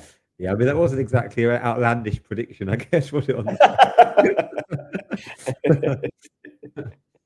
Yeah, if I'd said Thiem to win in 4. And he did it. Yeah. That was a good weekend. Yeah, it was the same weekend we did, because we were there for the semis, weren't we? But then we went to Porto, I think, didn't we? For yeah, we watched the Nations League final, didn't we? Nations League final, which was on Sunday night. Yeah. Yeah. That was I think that was the first edition, and we were sort of saying, that every tournament's got to start somewhere. Maybe this is the start of something big, but I don't think it was. These matches that have been going on this weekend, have they been Nations League? They have, yeah, but I got to say I haven't seen 1 minute of them. No, me neither. No, they have been Nations League, yeah. I went to the Euro 2020 final, or 2024 final. Did you know that? Did I tell you that? Yes, you were messaging me and Harry, I think. Yeah. Yeah, because you were saying you weren't sort of interested in watching England anymore, and then classic, I guess England reached the semi-final, and there you were in Dortmund. Right? I went to Dortmund. I think it was Dortmund for the semis and Berlin for the final. Yeah, but I'm going for the crack. I don't. When England win, it's nice. If England lose, it's okay. I used to be devastated years ago. Yeah, was that the first time you've been to the Berlin Olympia? I think it is. Yeah, because you were there a couple of weeks before, weren't you? Yeah. I was impressed actually. I liked it. I thought it was.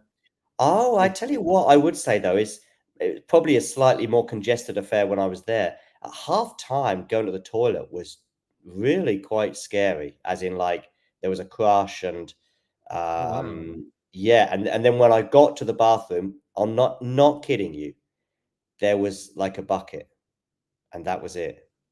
Oh, yeah, God. there'd obviously been an issue or something, and everything was not. Yeah, it was weird as anything.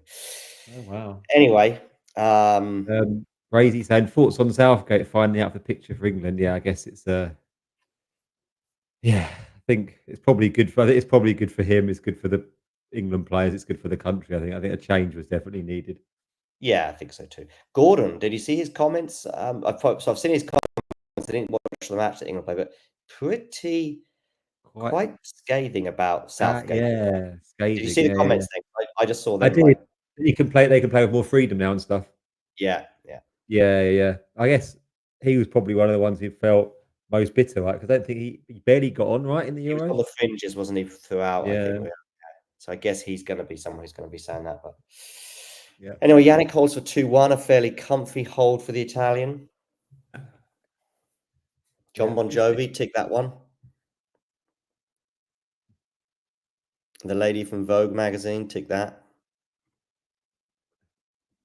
Somebody this? asked in the live chat a few weeks ago if how do each slam, but particularly I think it was Wimbledon compared to the US Open, compare when it comes to sort of showing famous people in the stadium. And yeah, I think the US Open probably does do it a bit more, but Wimbledon does it a bit, right? You know, if Beckham's in the crowd or the royal family or some film stars are there, they show them, right? Yeah, and they're always showing the royal box as well, aren't they? Yeah, I mean, there was like there was also some meme of like Brad Pitt at 60, and then they would show like Wayne Rooney at 38 or something. Something like that. Well, it might not be Wayne Rooney, it was someone that they were comparing him to. Did you see Rooney yesterday? No, no. He was playing in like an exhibition or whatever the word is in English. Not even a friendly, one of these charity matches, and he put away a nice free kick. But yeah, he's enjoying retired life. Yeah, yeah. I saw him enjoying retired life in a pub in Plymouth a few weeks ago. I don't know if you saw that. You actually saw him there, No, no, or no. I saw it on Twitter. okay. Yeah, yeah. No, It I was sort of, didn't. No, but I guess that's him. Was he quite drunk or? yeah, he was just drunk and sort of on the mic, and he was. I think he was about to sing, and then the video ended. Oh, okay. Yeah, but he looked worse for wear. I saw Gary Neville. I showed you the video as well. Gary Neville in Berlin, right? Did you? Yeah.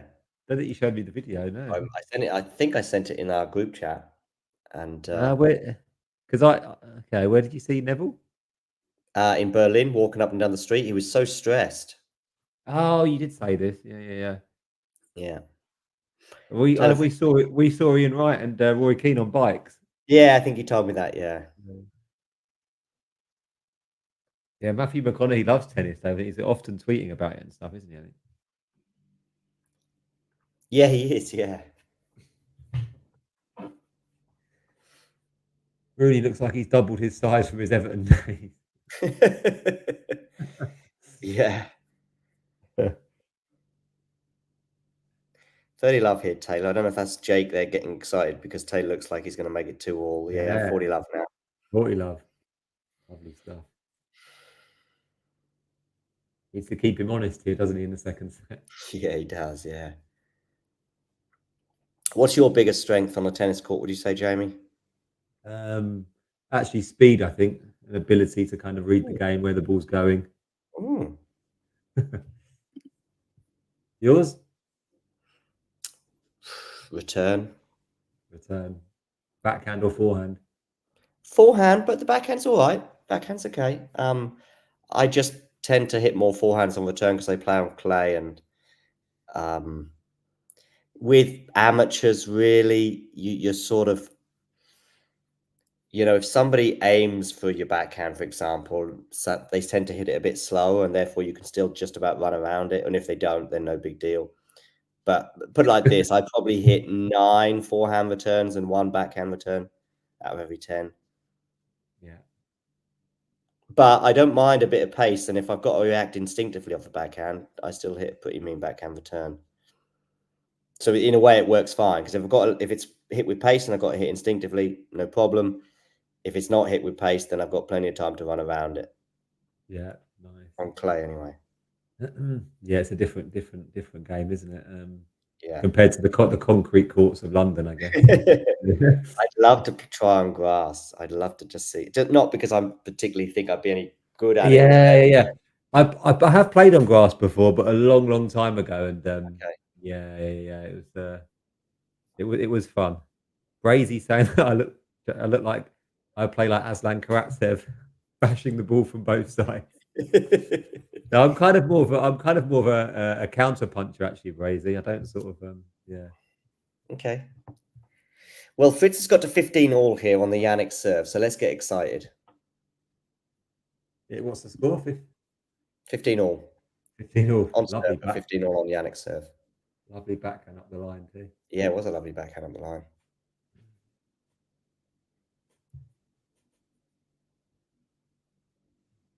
Second serve to look at as well. Yeah. Get pumped. Dump this return in the net, you'll see. No, good depth actually. It's going to be on the... Dump that in the net instead. Yeah. Got a short ball. Just couldn't lift it over the net. 30-15. They're fairly even Steven on the unforced errors. Maybe slightly more off the racket of Fritz, but...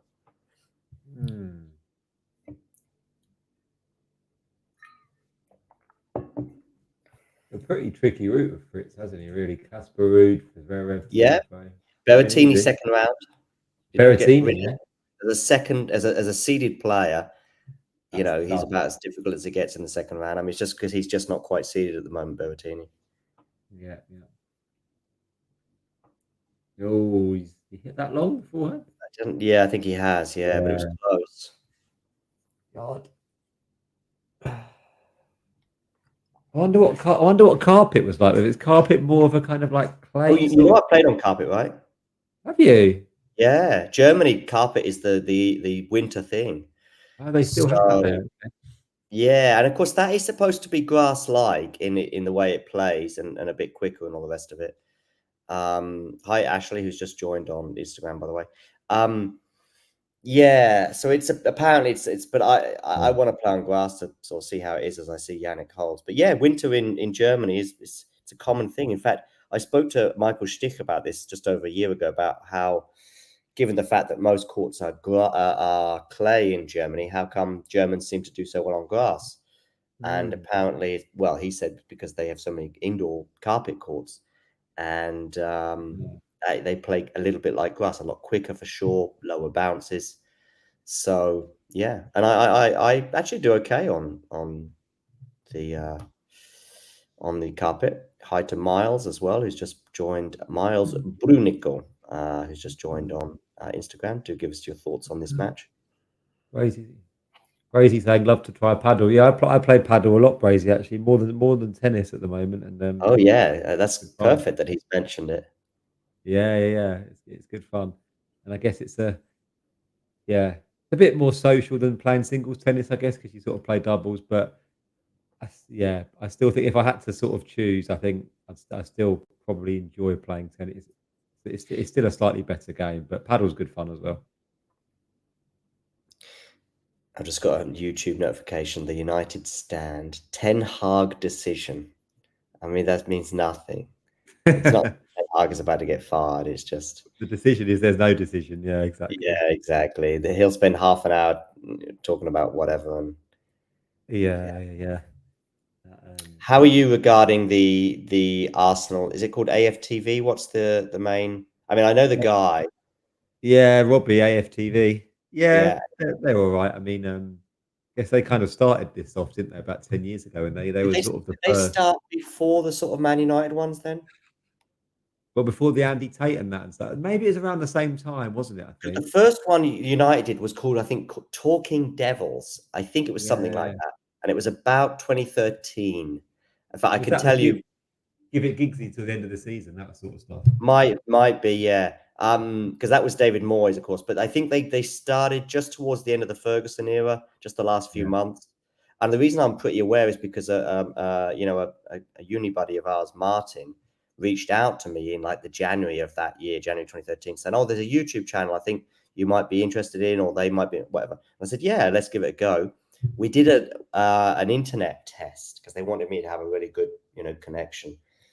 And I tried in 2 or 3 different locations, and it just wasn't strong enough. I mean, they weren't looking at me as being a regular person anyway, because they wanted people in Manchester, blah, blah, blah. But, maybe go on the show once a week, once a month or whatever and do stuff. But my internet connection at home and where I worked, and I think even a cafe I tried, was just not not strong enough for what they want. You know, they do the whole test to see how many speed or what the speed is like, etc.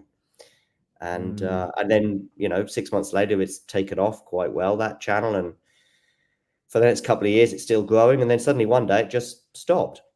Yeah. But that channel, the ashes of that channel are still alive and well because they started their own one, or I think they got some investment, and that one is now called.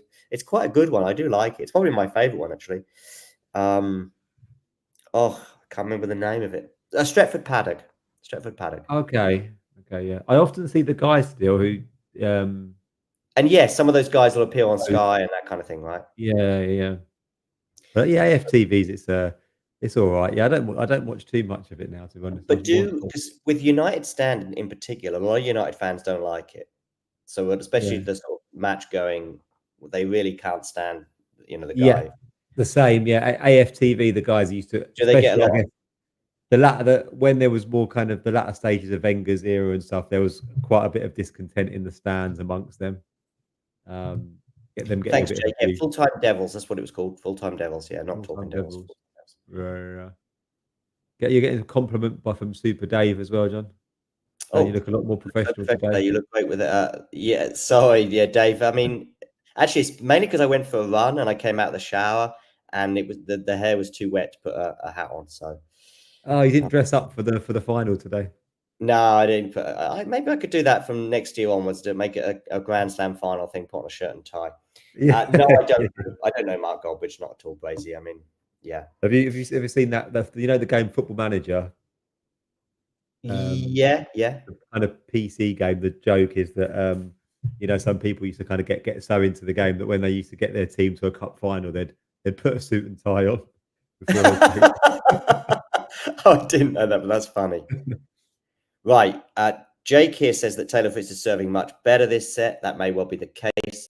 What isn't the case is that forehand wasn't on it, because that was a great chance to go to 15-30 there on the Sinner serve, in my opinion. Yeah. And he just saw the headlights, I think, and went massive and went long.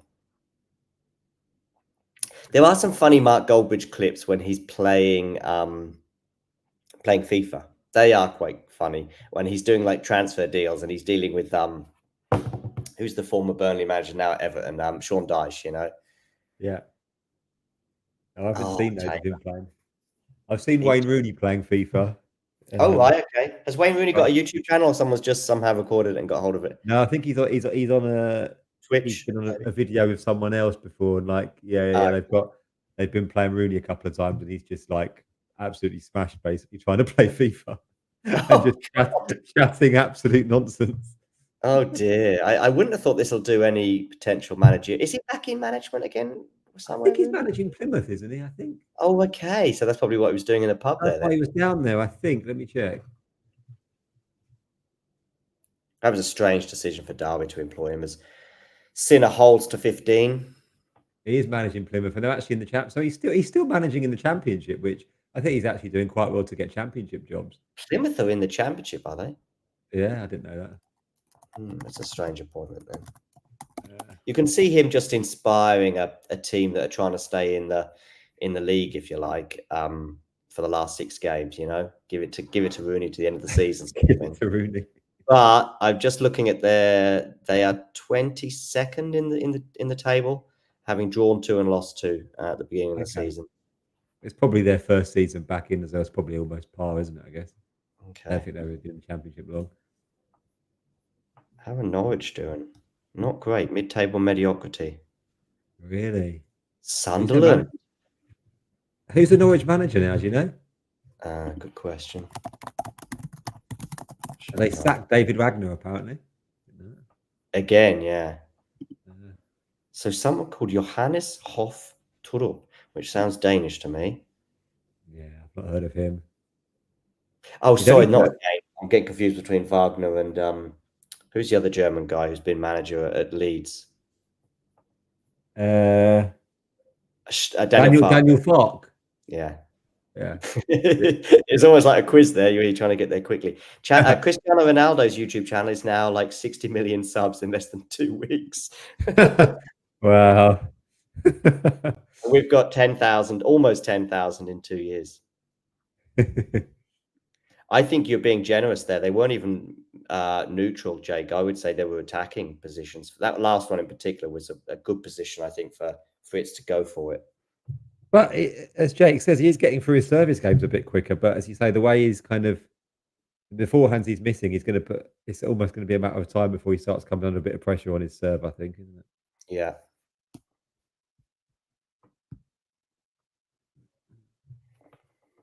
But yeah, that Norwich manager says he's 35. By the way, I'm feeling older now. John, the first the Brighton manager is a couple of years younger than me, so now I know Oh, what it feels really? like to have managers younger. How old are you, Jamie? What are you, 35? 34. 34, okay. Brighton manager's 32, I think. But there's a few managers around Europe that do quite well in their early 30s. I think there was someone in Germany. I can't remember who it was, but they were, on one of the football podcasts that we listened to, they were talking about this German manager who's in his early 30s doing very well. Really? Okay. Of course, there's the guy that was at Bayern, right? He started off very young at Hoffenheim. What's his name again? Ah, that might have been him I was thinking of. What's his name? Yeah.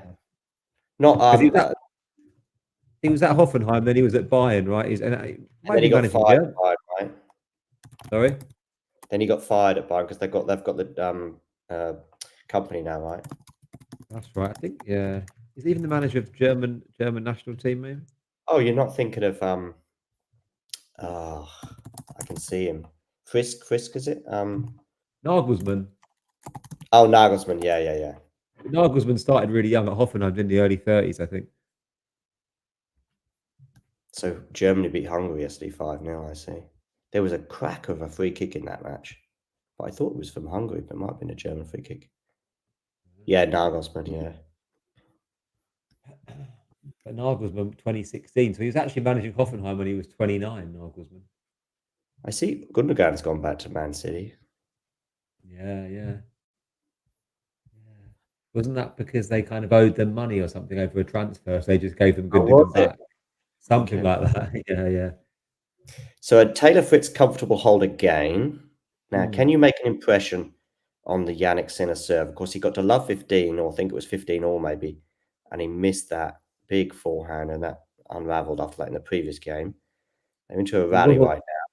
You don't really want to go on. No, I was saying he was terrible forehand. He was on top in that rally, and then Sinner just turned the tables on him. Yeah.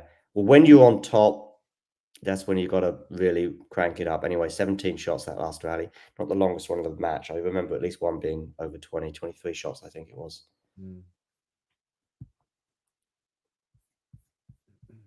Jake here is almost as behind the conversation because he's answering questions like Stretford Paddock about 5 minutes after we spoke about it. And then he's saying Daniel Fark, and we finished with that one about 4 minutes ago, I think. Maybe he's as far behind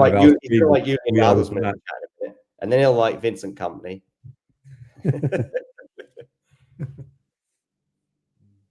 Jake, are you on the beers again today? I know you were yesterday. Ooh, an unforced error here from Jannik. So 15 all. Time to get excited. Yeah. Putting some water in.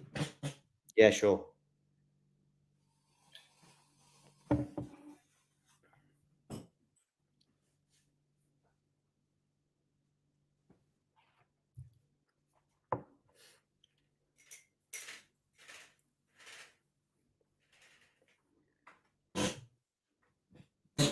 Drop shot, Jannik, too good. Yeah. Oh.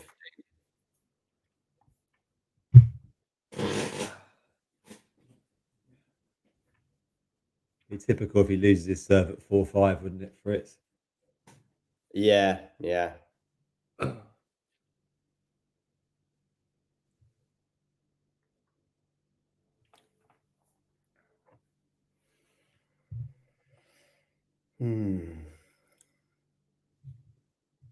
Fritz actually hit more winners than Sinner.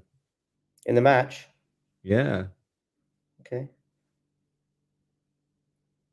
40-15 now. It's gone long there. Yeah, it feels a while since we had a break point for either player. I'm not even sure if we had one from this set. Yeah. It's not the most entertaining final, I guess, is it? It's kind of actually how I expected it to be. Like, The games where Fritz is doing well, it's because he's serving really well. But generally, the baseline exchanges are going to go the way of Taylor, but there's not. Sorry, they're going to go the way of Jannik, because either Taylor's going to err like he did just then, or Jannik is just going to eke out an advantage and get stronger and stronger. There's not going to be that sort of pulling each other around the court, left, right, and centre, coming into the net, for example, like you would with an Alcaraz Sinner dynamic, or an Alcaraz Djokovic dynamic for that matter, or even Alcaraz Medvedev, where Alcaraz is going to attack the net a lot. You're just going to see a lot of baseline exchanges, and where, yeah, Jannik ends up winning those more often than not. Or incredible serving from both players. So that's the other side. We might yet get 4 or 5 sets. I don't think we will, but certainly not 5. But it could be that we just sort of see this kind of tennis that we're getting now, which is, it's probably harsh to call it percentage tennis on Jannik's side, but it is a bit more percentage related than, say, Carlos, for example, who just goes for it as soon as he gets the chance. And goes for it in 10 different ways, you know? Goes for it with a drop shot, goes for it with serve volley, goes for it with an incredible forehand or backhand. Yeah. Not much variety, is it? I mean, which is to be expected, as you say, in terms of both these playing style. Yeah. Do you think Emma Raducanu needs to drop down to 1, 2, 5 levels to pick up wins and get confidence back? I do. Maybe, yeah. I think it's kind of, I mean, just playing more matches for me has been a no-brainer. Now, of course, if she's got physical issues, that's different. But the problem with her the last 6 weeks or 8 weeks is that she's just not been playing. Skip the Olympics, okay. Skip the Olympics. What's the plan? To not play any tennis or play barely any tennis until the US Open. Yeah. Okay, that doesn't make any sense. And then she goes out first round and she says, I haven't been playing enough tennis. Well, I'm not in the environment of tennis coaching and tennis playing to the extent that her and her team are, but I know that reps helps. Yeah, she definitely needs to be playing more tennis. Yeah, Jake's saying he could smell a break. Yeah, it wouldn't surprise me if it happens here. Let's hope not. We're now into a kind of rally that Taylor doesn't want to be in, but he has managed to force a slide. Oh, he's gone long with that forehand. Absolute shocking forehand that was. I thought you were going to say so. Yeah. And not that it's a problem. We can swear a little bit. It's just, I think if we probably did it multiple times, it might get caught. Yeah. Might put some people off. Yeah, Fritz is 6'5", Jannik 6'3". I guess that does help, that couple of extra inches for the movement, doesn't it? Yeah, for the movement, yeah. Oh, love 30. There we go. I think Jannik smells a break now as well. Yeah. Smells the second set, maybe. Does he, dare I say it, smell the match here? Almost. Yeah.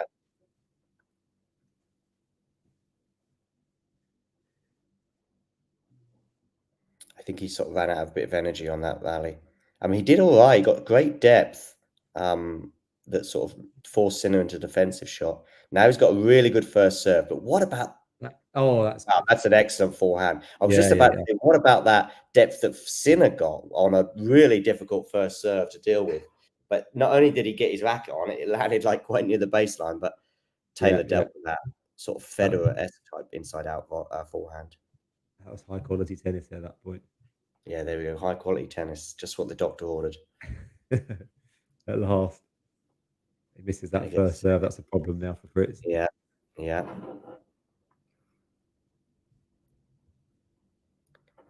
pretty deep there. Now we're into one of these rallies that normally don't end well for Taylor. No. And this one exactly the same, backhand into the net. Yeah. Those rallies end in one of 3 ways: a backhand into the net, a forehand unforced error, normally long, or a Sinner just cranking up the pressure and forcing an error or hitting a winner. Yeah. But Sinner's winner count, I guess, is like he's not having to hit winners, is he? He's, as you say, just forcing errors or waiting for unforced ones. Could have done with an ace there, but it's going to be a second serve. Even for this second serve, Yang is very deep. Yeah. Run around forehand, neutral down the center. Jannik jumps into that backhand. They're exchanging backhands right now. Taylor doing a bit better here, but you just feel as though, Oh, change of direction there there from you Jannik. go. That's it. What a shot that was. It was an excellent shot down the line, and it just fell Novak into style. one of those sort. Yeah, it was. Yeah, fell into one of those sort of three categories that I fell in. That I sort of said before, that either a backhand error from Taylor into the net, a forehand that goes long, or forced error, and that was a forced error, to be fair, because Jannik turned up the pressure and he leads 2-0. The match is kind of going in the direction. In fact, pretty much is going exactly the direction that many of us thought. I don't think any of us thought he would get blown away. It would be sort of 1, 2, and 3 or something like that. But it would be maybe 3 close-ish sets, so 3, 4, and 5 or something like that. I thought we might get a 7-5 or a 7-6 maybe first couple of sets. We still might get that now, I guess, but Smelling the break as well, and we sort of suggested it ourselves, didn't we, 5 minutes ago? yeah, I said it'd be typical, to get broken at 4-5. He's just a far stronger player, right? As Damien says, kind of does everything a little bit better. Yeah. And there was something Novak-esque as well. There has been something Novak-esque about a lot of the Sinner performances this year, including the one that Jannik, when he beat Novak in Australia, but today as well. So looking potentially like they might, Alcaraz and Sinner, right? They might split slams for the year. Yeah. I wonder how many times potentially we might see that happen. I mean, I remember it happening. It felt quite a lot under the sort of Rafa, Roger, Novak era, either 2 each or 3 and 1 or something like that. I remember 2019, Rafa won 2, Novak won 2. I think when Novak went through his slump, I think Rafa and Roger shared them in 2017 and 2018. 2017, definitely. 2018 maybe as well, I think. 2018, Novak won Wimbledon and the US Open. Oh, Rafa okay. won the French, and I think 2018, Roger won the Australian, because I think that was the year you were there. Okay. Yeah. I think that's Roger's last slam, wasn't it? The 2018 Australian Open. It was, yeah. It was when he got to 20. Yeah. See, I think at least for Roger, he was leading the slam race, if you like, and he was leading it for a lengthy, long period of time. Did he when he retired? Oh no, I think Rafa was probably in front in the slam race the day he officially retired. But you could also say that, Australia 2020 was his last hurrah. No, well, he came back, didn't he, 2021. 2021 he played Wimbledon, didn't he? Yeah. So when that Hurkacz was his last competitive match, I think he was still leading the slam race. That day he was, but later in that tournament, him and Rafa won his 20th at the September Roland Garros or the October Roland Garros, didn't he? Yeah. During COVID. Yeah. So he was still level, maybe though. So he was still joint first, I think, maybe then. Yeah. Yeah. What's going on here from Nolan? Do you think that Jannik should grab one of his earnings? I don't know what that means, Nolan. You're gonna have to tell me that in English. Oh, earrings. Earrings. Okay. No, I don't think so, Nolan. No. I don't know why his girlfriend is so disrespectful as well. Nerland, by the way, that's even by Nerland standards, that is extremely left field.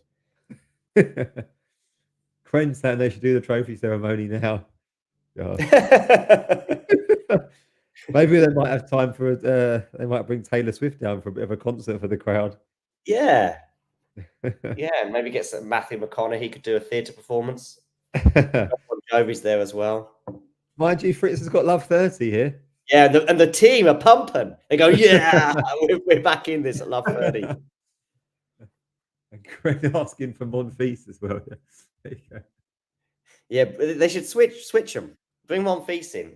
Monfils has to come in 2 sets to love down, but tag him in. I think Monfils would do a bit better than what Fritz is doing at the moment, Quinn. I just love 30-second serve, so let's just see this. Ooh, love 30-second serve. Fritz is it's love 40. Okay. Look at them, they're going nuts in the box. He looks a bit like Elon Musk, doesn't he, the guy on the left? I'll have to check him out again.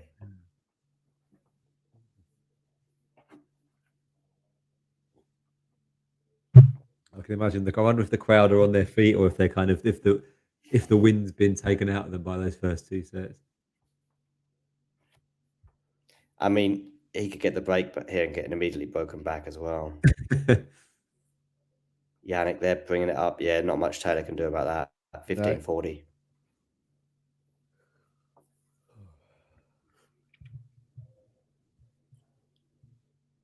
It's a bit of a stretch, I think, that Elon Musk comparison. I think it's a stretch, really. Yeah.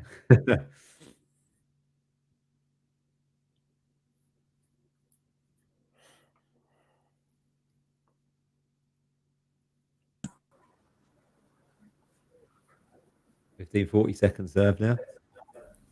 Yeah, first one's gone long.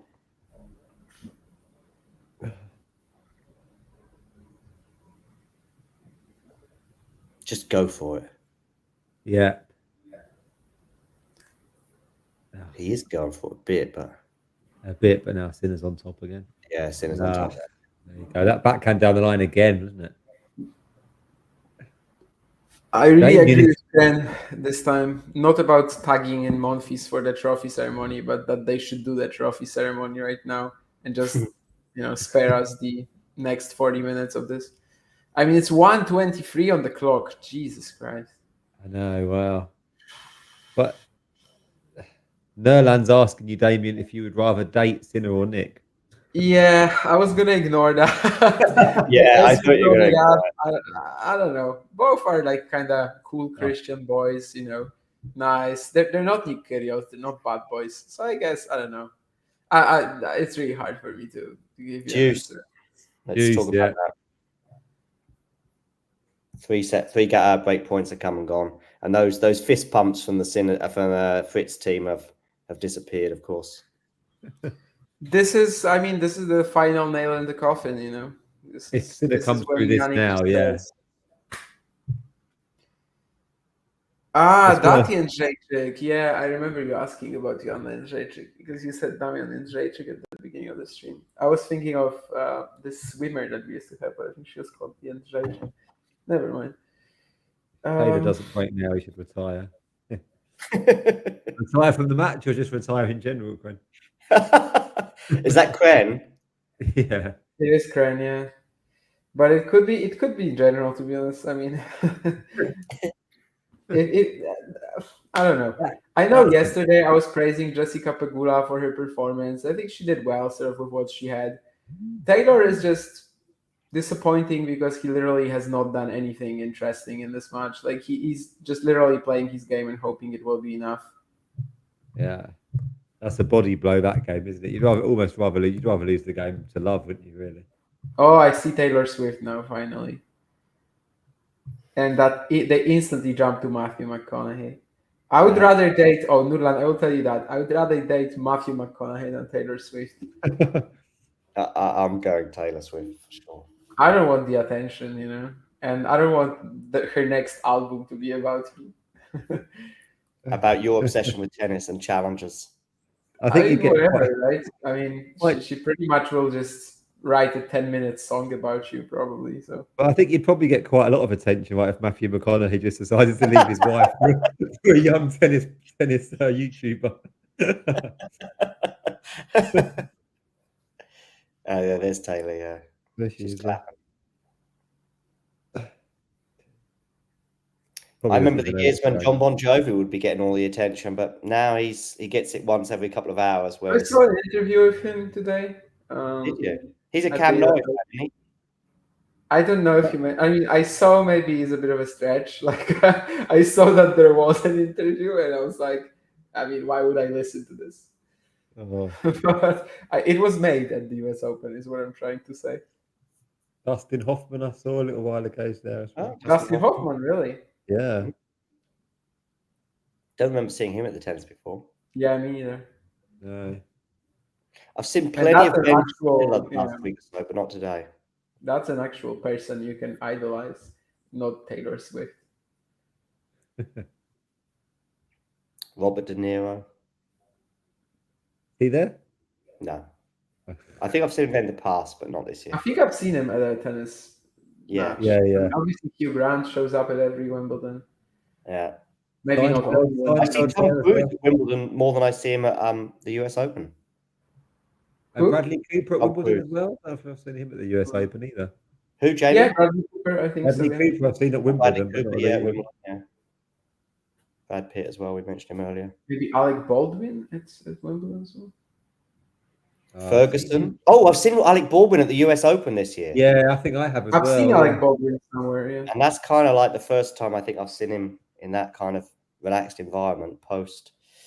Yeah, Stiller is an obvious Well, one, Taylor- Dave. I mean, with Taylor Rafa. Swift's girlfriend looks very depressed at the moment. She just Taylor Fritz's girlfriend, yeah. Yeah. She's like, how can I live up to Taylor Swift? They were tailor made for each other. And Yes. One game all. Oh. It's been a swift couple of sets, really. Gosh. Oh wow.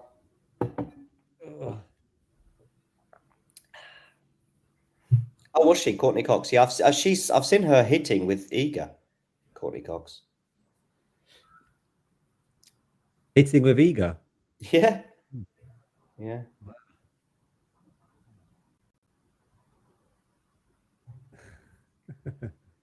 To be fair, Kren, some of the celebs in the crowd have been somewhat interesting.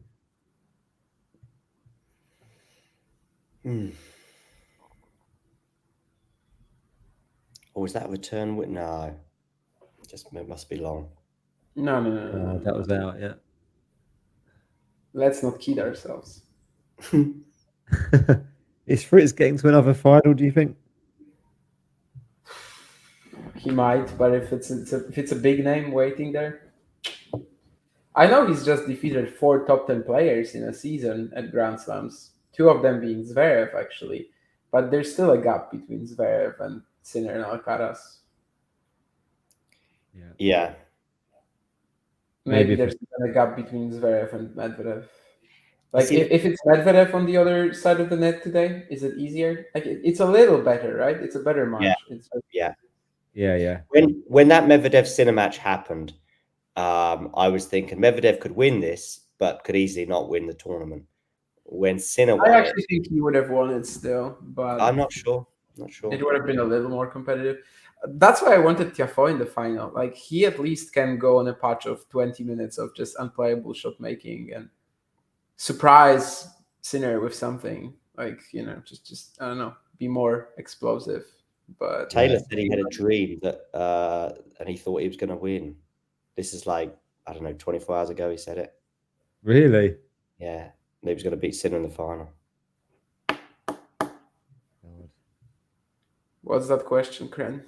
That's a strange thing to kind of announce publicly, I think, as well, isn't it? I mean, honestly, in the juniors, he is pretty high. He almost won the Grand Slam. Viktor Troicki beat him at the US Open. So I think he has to be up there with like Liam Brody, Philippe Parivo, He could even be number 1. No, actually, Stefan Edberg got the Grand Slam, so I guess he would be number 2, maybe. Have I ever thought that I am leading too passive of a lifestyle? What does it mean? That I'm not active? That I don't work out? Actually, last year, what you mean about left field. I had this couple of months when I was just sitting at home and I wasn't doing much, and then I decided to change it. So since then, not really. But yeah, maybe these 2 months last year. Oh, it's a lovely backhand. Yeah. I mean, Dave, I don't think Tiafoe would have won it, but at least there would be some excitement, I think he could have taken a set, couldn't he? As you say, with a bit of shot making. Yeah, Nurlan, if that's what you mean, last year maybe there were like a couple of months like that because I was playing tennis a lot during the summer, but then my partner got like a broken collarbone and I didn't have anyone to play with for a while.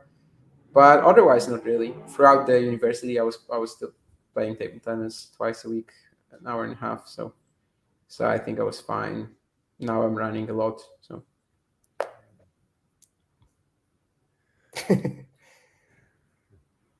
Nerland's Twitter page, by the way, is very amusing. It's full of retweets of cats and animals doing funny things, and one thing of Manchester United. You're going to like this, Jamie.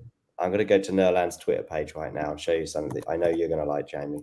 Maybe I don't follow Nurlan because I don't know these. Is he just called Nur? I mean, I remember he was commenting under some of my stuff, but yeah, I don't follow him. I'll give him a follow back. I'll check him. There's a woman. The most recent retweet is him going ha ha ha of a woman burning her hair on the stove. Yeah. There's another one with a cat watching boxing, and the cat is kind of doing the same as what the boxers are doing. There's another one of just a mammoth-looking horse, and Nerland just can't believe how big this horse is. And there's a few more, but the one I want, there's more. There's cats on treadmills. There's one of Alcaraz doing a funny warm-up that he finds very amusing. But this is the one I wanted to show you. Just a second. I know Jamie in particular. It's called Man United in the title race. Okay. And it's this.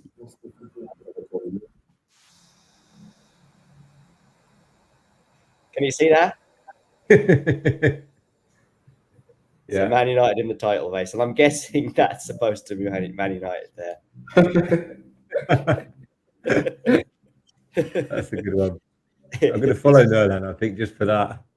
Yeah. That could almost be Taylor Fritz in this US Open final.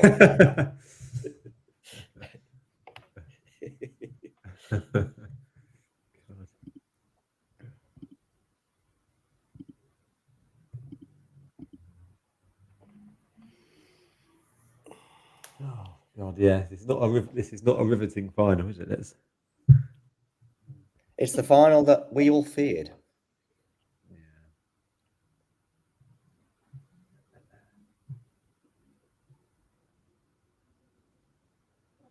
Yeah, and I mean, we should be more excited, you know. It's just the third set has been close, but you just kind of know that moment will come when I don't know, like the second set, Fritz was looking unbelievable, which he kind of needs to, and then that one game comes when like that drops a bit, or like maybe Jannik's return quality goes up, and yeah, it's over without any like real, you know, emotion, excitement.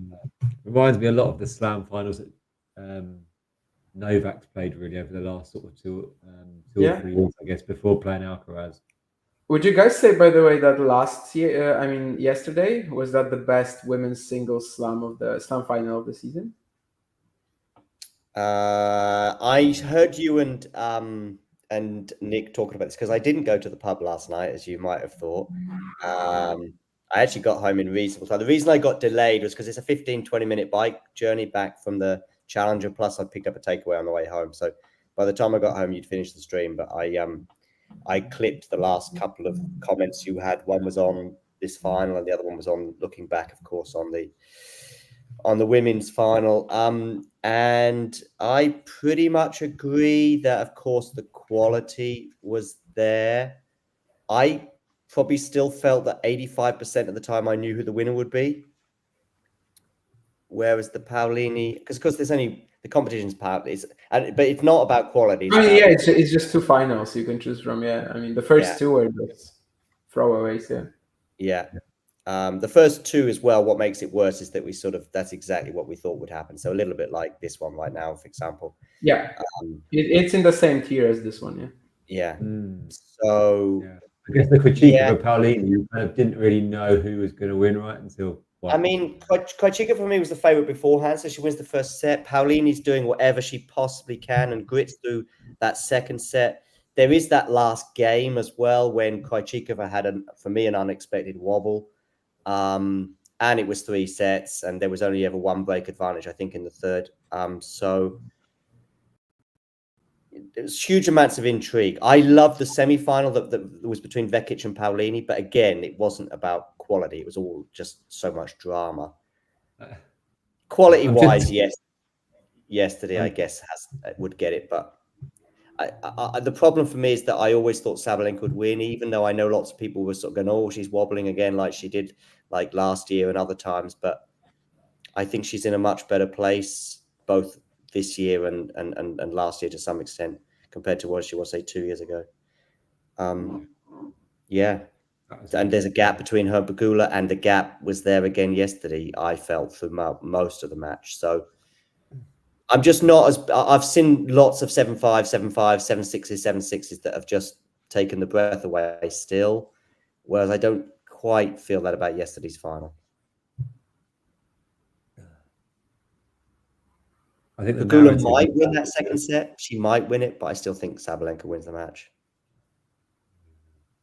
I guess if that's not an American player as well, right? And it's kind of not the narrative. Maybe the of atmosphere is a crowd bit better, yeah. Yeah. By the way, Yeah. in the comments, I can see there. I think there are a couple of people are saying that I look like Lubicic. Yeah. But did you finally get that question? Because Kren gave you that. Okay. Would you agree that Young Monfils would be winning this final? No. But I think Young Monfils might be making it a better match, I think. So yeah, just for the sake of just to be clear, I would take the Vekic Paulini semi over yesterday's final. I guess with Krejcikova Paulini, even though I didn't know who would win, I just also didn't care. So yeah, yesterday I think was the best one. And I was just thinking about this right now, sort of in comparison to the men's, because on the men's, I guess we've had two very good finals at the start of the season and two absolutely awful ones. If this one just ends in 6-4 in the third. So I guess it would be, two great finals at the Australian Open and Roland Garros for the men's, and two great for women's, I suppose. Or great, I mean, at least good. I'm less enthusiastic about the men's Australian Open final. Just again, an air of inevitability that once Jannik got that third set. I think you're overrating the inevitability of it. I just thought Medvedev was dead. Just thought he was dead. I think he was dead in the first set as well, Yeah. And there was no guarantee that Jannik was going to hold up as well, like nerve-wise. I think Medvedev got to within a few points of winning the match at the end of the fourth. There was I saw one of these very cool things actually, which shows how close they are to the finish line. And of course, when you win a set, you're very close to the finish line, and your opponent then goes back to being 30 odd points away from winning the match, or even more. And there was a moment, I think he might have been maybe 3 points away from winning the match, maybe 2. Did he get to juice maybe on Sinner's serve at 4-5 or something? I don't know. There was a moment of okay, but I don't know. I just thought that Medvedev was gone. Yeah, me shaking my head was just I don't remember, not rather than I don't think it happened. But yeah, I think the first two were absolutely fine, and then of course I think I preferred the French Open to the Australian Open. Is what I'm also saying. I think so too. I think the French Open is a clear winner. But yeah, Wimbledon was trash. This one so far is in the trash territory as well. We'll see if it improves at least a bit. What about if we throw the Olympic final in as well? I guess where would that rank? Good question, actually. Maybe I guess on the women's it wouldn't change much, right? But on the men's it might.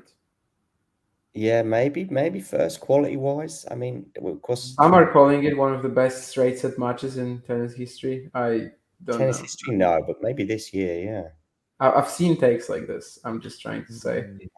I would not get it over the Roland Garros final. Definitely. No, because Roland Garros final is 5 sets, 2 sets to 1. There was some electric shot making as well, particularly from Alcaraz, of course. Yeah, I think it's a shame that they stopped the final being best of 5 actually at the Olympics. Yeah, I thought that was quite nice. Yeah, it could be. Of course, it was.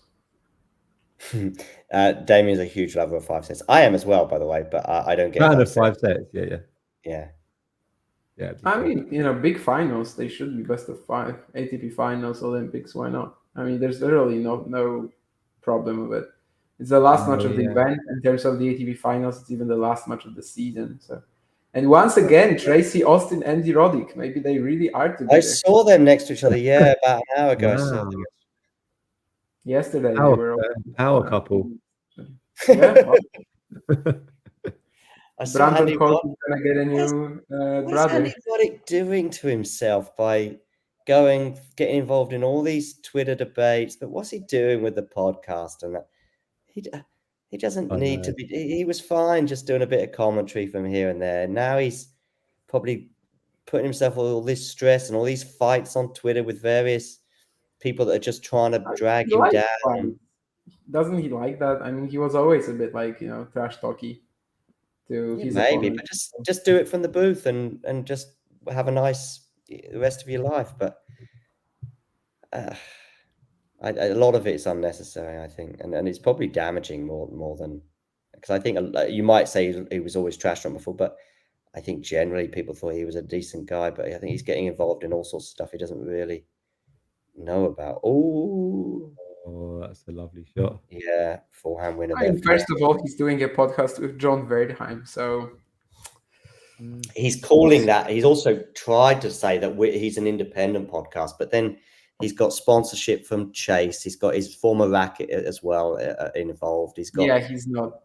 all sorts of corporate stuff involved. He's And not that's the worst establishment journalist as well. Honestly. absolutely exactly. So you've got that's what he said. He actually said if anything he was Elon Musk, by the way. Huh? Elon Musk. Is there? Yep. No, he is You're there. probably gonna see him in like guy an in hour. Sinner's box, isn't it? He's not the guy in Sinner's box. I'm gonna have to wait and see. On your feed, you're gonna see him in like an hour. Yeah.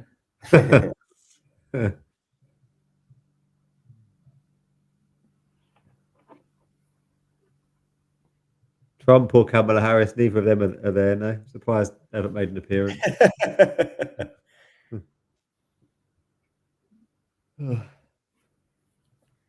So 15:30 now on the Taylor serve. Is this the moment that? Oh, there he is. Yeah. Yeah. Roger's not there. Was Roger only there for one day? Was he? Yeah, I think so. Yeah.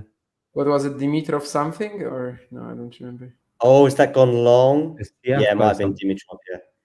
Yeah. Dimitrov Tiafoe, maybe 15:40. Match point here. Match point.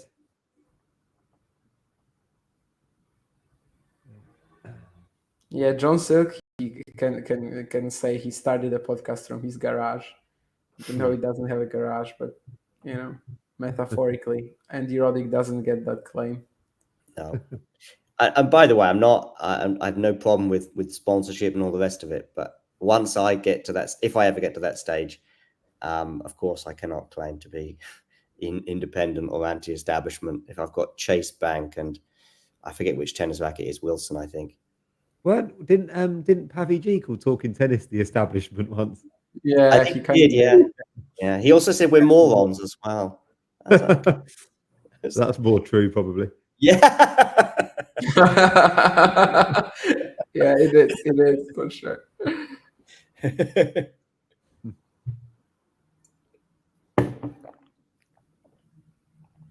Now, Taylor, you've got to put. Oh, Taylor, just letting Jannik straight back in the rally. Oh, we've seen this so many times today. I know. He knows what he's doing. He's gonna win this in 5 hours.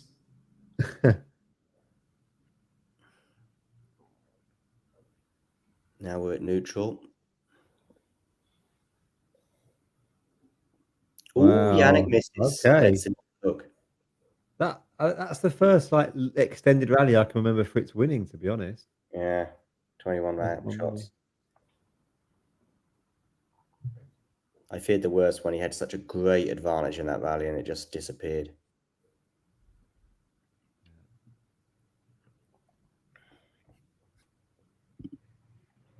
Oh yeah, how are we on the 10K sub goal actually?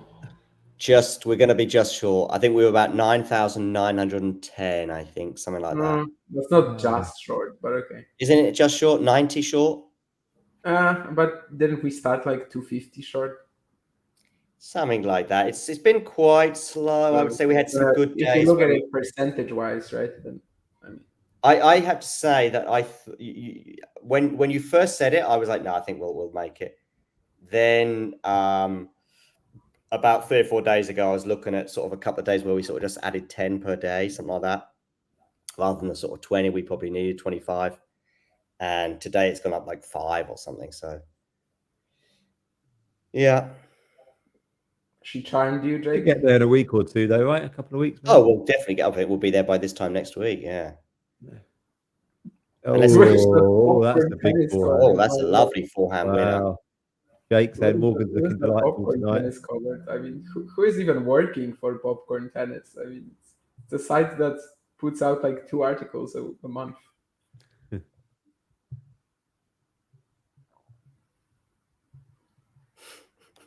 I don't know why popcorn is in the establishment. I mean, I don't know why. Have you written anything for popcorn before, John? No, I've not reached that level yet. I've had like 4 articles, maybe, I don't know, something like that.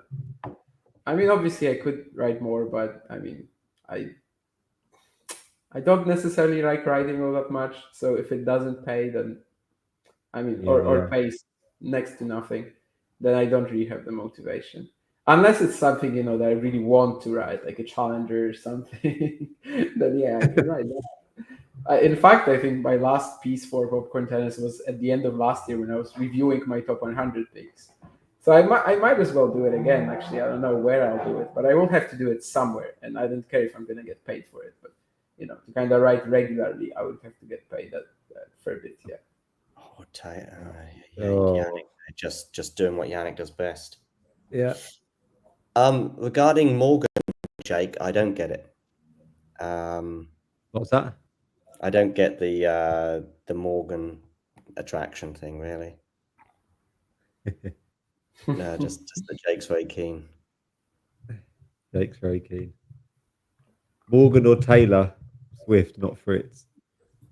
I don't know who the family of Owen is, so I have absolutely no idea. I don't think Ghosty knows. Maybe that's why Ghosty. I mean, you seem to have some extra knowledge that Yeah. I have no idea who his dad is, who his mom is. I have no idea, honestly, what Owen does right now. So yeah, maybe that's why you seem to have some more knowledge than we.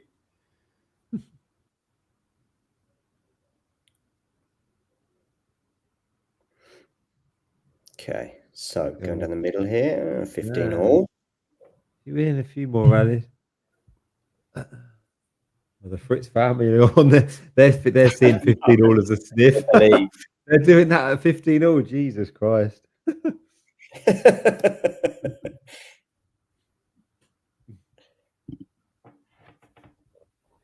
Taylor knows what he's doing. You know, he's really gonna win this in 5 hours.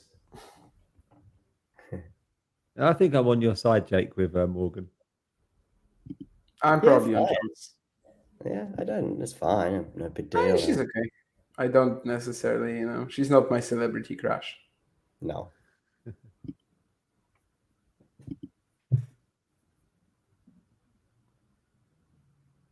There was a funny. Let's just try that sometime. For the drop shot. And the lob. Oh, come into the net. How are you going to do with this? It's going to be a really difficult smash, but he puts it away. Wow. Yeah. Crowd are on their feet. The crowd are on their feet. Yeah. He's done a few reactions to the crowd after some good points. But yeah, I mean, as long as he's behind on the scoreboard.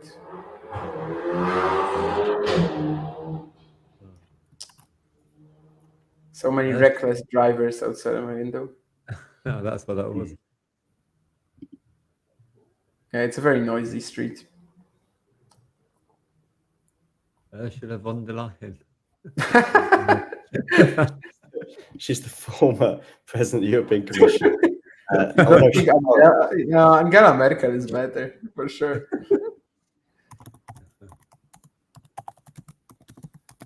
Kofi Annan is my celebrity crush. That's right. Liz Truss, I think. I'm going for the lettuce.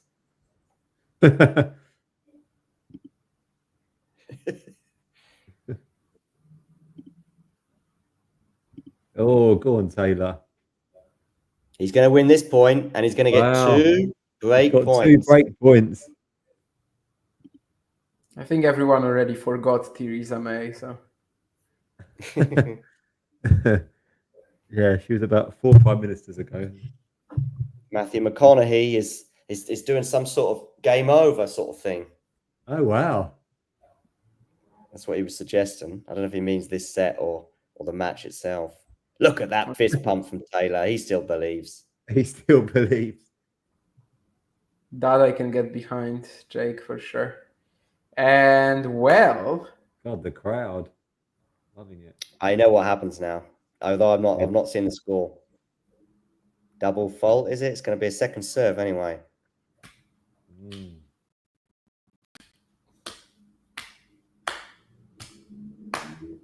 Oh, he's doubled. it's time. Taylor Wow. Fritz, take it away for the 5-set win. He'll get broken, I think. Yeah, Nurlan, Elon Musk is in the stands. 4-3.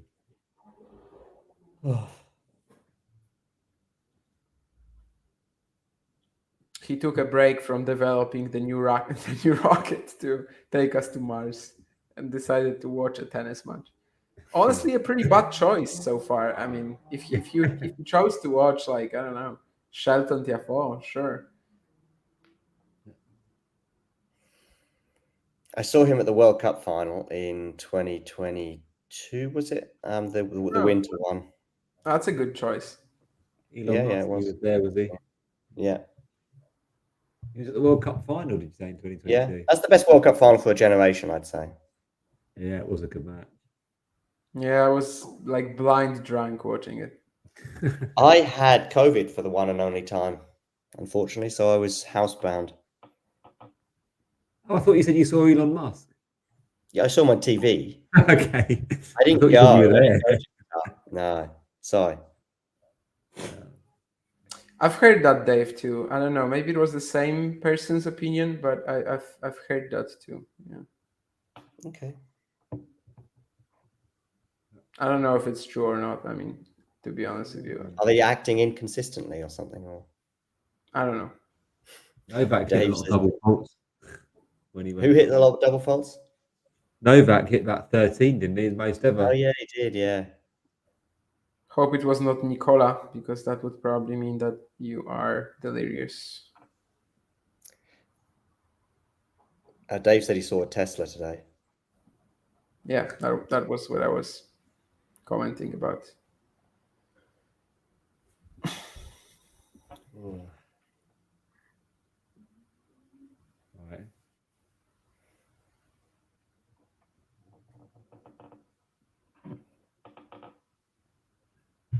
Come on, Taylor. 8 more points.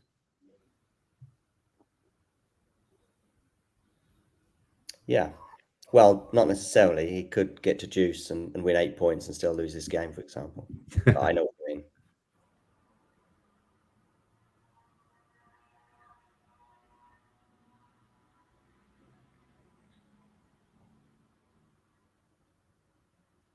Oh, double fault to begin. Only his third of the match. I thought that was Ford Multipla, Ghosty.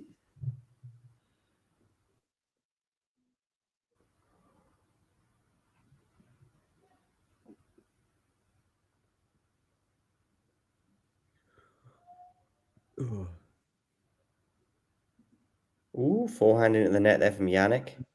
Uncharacteristic, 15 all. Sinner's lost confidence in his forehand this set. People are saying. There's been a few more errors.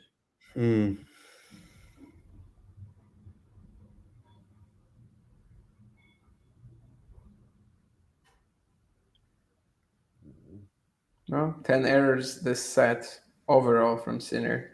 I'd say like 7 at least, probably coming off the forehand side. Yeah.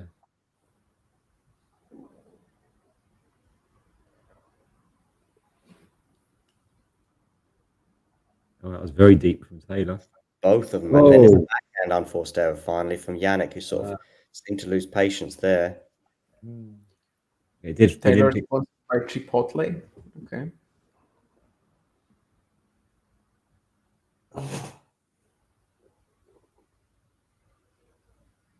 How the hell are you always ahead, Damien, without having any subscriptions? Asked Nerlin. Well, Nurlan, I am watching on Polish TV right now.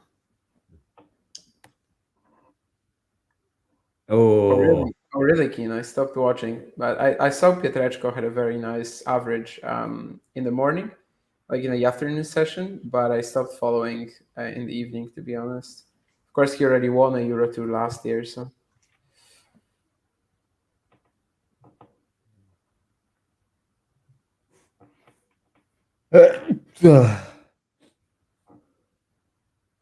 I'm not watching, so I'm either going to say bless you, or did you just do a Jack Draper name? Just a sneeze, luckily that time. Or you were reacting to Taylor Fritz's double fault there, fourth one of the match, second 40-30. Oh. Not going to wipe my face with it either, like Jack Draper did.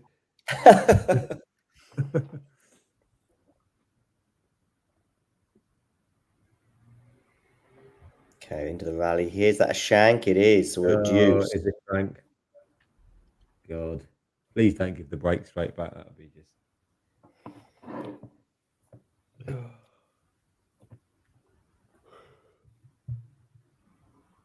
Time. Smiling.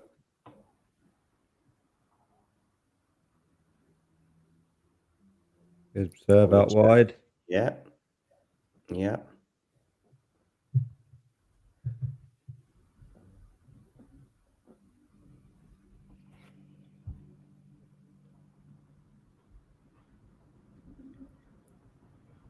Yeah. Okay, he's got the hold. Yeah. Tough hold in the end. I heard a mother, to Keen's question, I heard her mother today trying to explain the tennis scoring system to her daughter, who was like 5 or 6. Holy hell, was that insane. That probably is the hardest thing, isn't it? I think so, yeah. I don't remember ever really explaining it to someone, to be honest. But yeah, I think if I had to try, that probably would have been the hardest, yeah. Yeah. I was just imagining myself, if it was my kid, and I was kind of trying to tell him, and yeah, it's just impossible, especially to children. Yeah.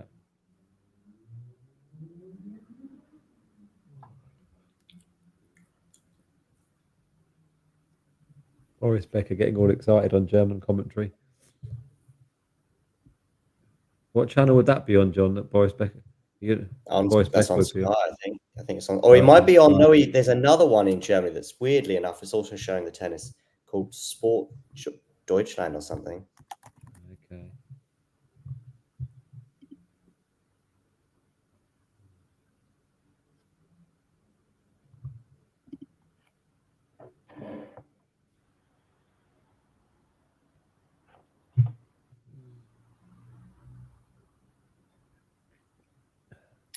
(30:15). This time it's Sinner who's double faulting. 2 hours almost on the clock. The next Maxim Cressy. Yeah, teach him to instill doubt, as is the Cressy catchphrase. Well, I don't know, Kren. I mean, this is literally the most important game of Taylor Fritz's career coming up right now. Yeah. If he can extend it, make it a bit physical. If he wins it, he clearly wins it in 5. I'm joking, but obviously he just stays in the match, and I don't know, anything can happen from there. Has Sinner been pushed physically in this tournament? Not really. Not really. No. Yeah. No. Sinner Medvedev was super short for a 4-setter. I mean, Maki Sinner, that was really only a match for a set. Yeah, I don't think so. Yeah. Oh. I thought he was going to land that one in, but no, it went quite long in the end. No, it was quite, yeah. Fritz serving for the set then. Was that before the match, that poll? Or was that just continuous? That's been still ongoing. So, but when before the match, it was like 79-21. So, yeah. And that sounds about right to me, 80-20. Yeah. I would have gone more lopsided than that. Well, I guess that's saying Fritz has got a 1 in 5 chance of winning, right? Which does seem a bit high, I guess. Yeah.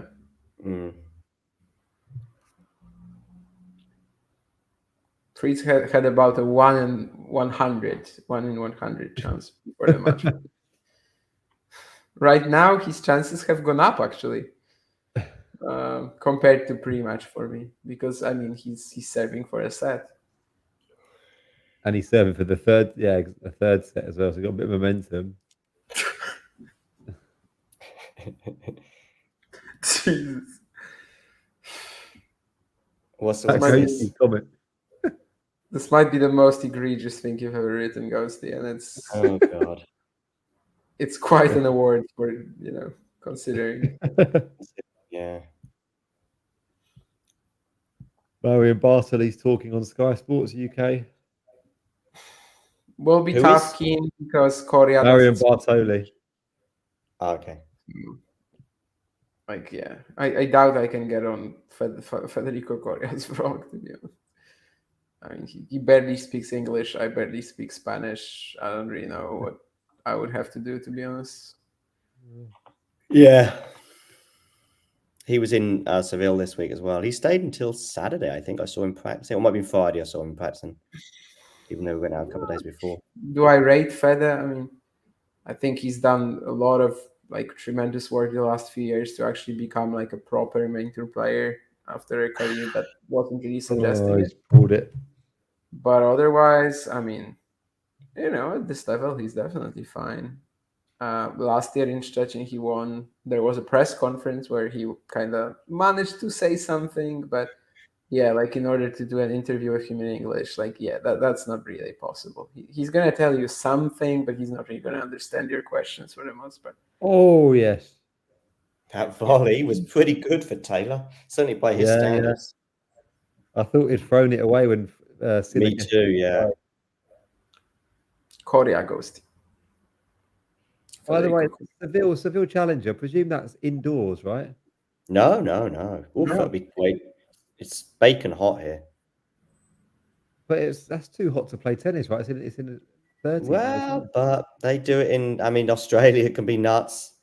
New York definitely in a different way. Yeah, I mean, I know what you mean, but they do a lot of the matches at night. Right. The final is on a Saturday. It's 8 o'clock at night, and right.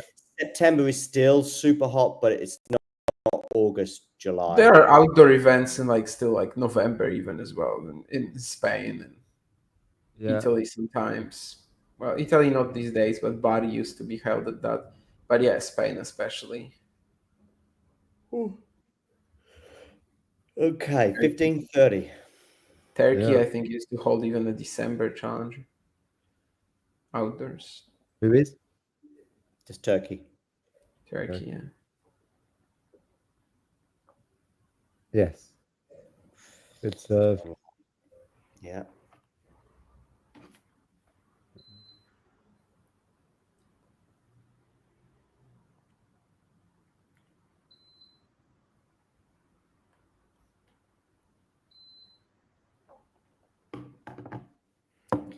Okay. And the tee.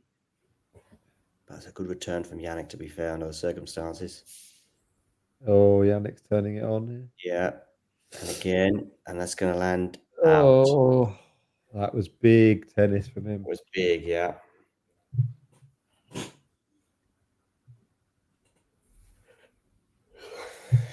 If Taylor loses this game, he's losing it in straights, right? I think so. Very likely. Game, I think he's probably losing it 7-5. Really, even that, I would still think the tiebreak happens, just percentages wise. But then also Jannik's form in tiebreaks recently has been pretty good, I think. I mean, Bracy, he's a main tour finalist, 49 peak, I think, 49 career high. So who's that? Caballes Bueno or Korea? Korea, okay. Caballes Bueno has a very similar career high. Yeah. His career high's 49. That's what made me think it. Yeah. Korea, yeah. But the Caballes Bueno must have a similar one. Oh, drop shot here. Taylor's going to get it, is he? But he's going to be in trouble here. Yeah. In a breaks. He still should have made that volley. Do you think? It was a bit tricky, I thought. It was, yeah. It was just a quick reaction. You're not really controlling it. I don't know. I think he may still be slightly off balance after having chased that. Oh, yeah. Caballes Bueno is also career high 49. Okay. So both of them. But yeah, I mean, this was the most important. He missed hit the volley completely. and he's just lost it. Jamie's going to try and justify his criticism now. He's going to look at all sorts like his grip and. I mean, even Super Dave says worst volley ever. It's terrible technique. I think it's exaggerated. There was Worst not much volley time. ever. He was literally just putting his racket to it. I mean, I think he had a little bit more time.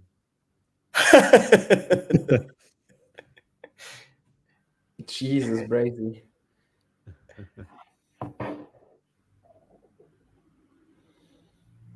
Oh, my iPad's just run out of charge. Bloody hell.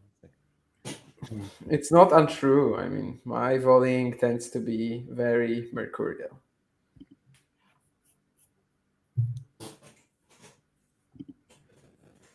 There's types of it that I do okay, and there's types of it that I'm, Tator Fritz levels.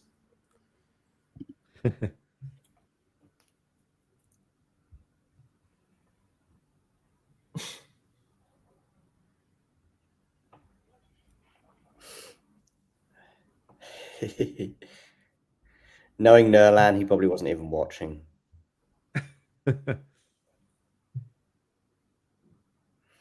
Keen, do I personally? Yeah, not a lot, but yeah, I do. Just don't go to the gym as often as I'd like, mainly because I'm not in Germany often enough.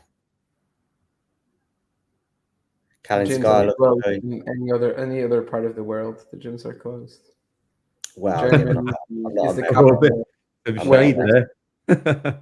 I've got my membership wristband here still. That guy who has 3% body fat, is he from Germany? I think he's from Austria. So. But it's the same. Austria, Germany. It's the same. I have no idea what you're talking about. Yeah, there's this guy. His name is Helmut, and he's got 3% body fat. Okay. He looks like that guy that you can see in like student books when they're explaining like where every muscle is. Like he looks like that graphic more or less. Yeah, it's insane.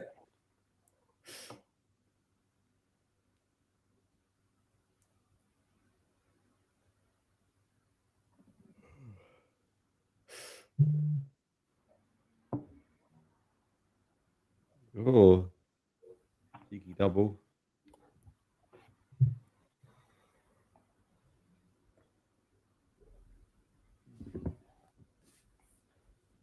Four double faults into this set.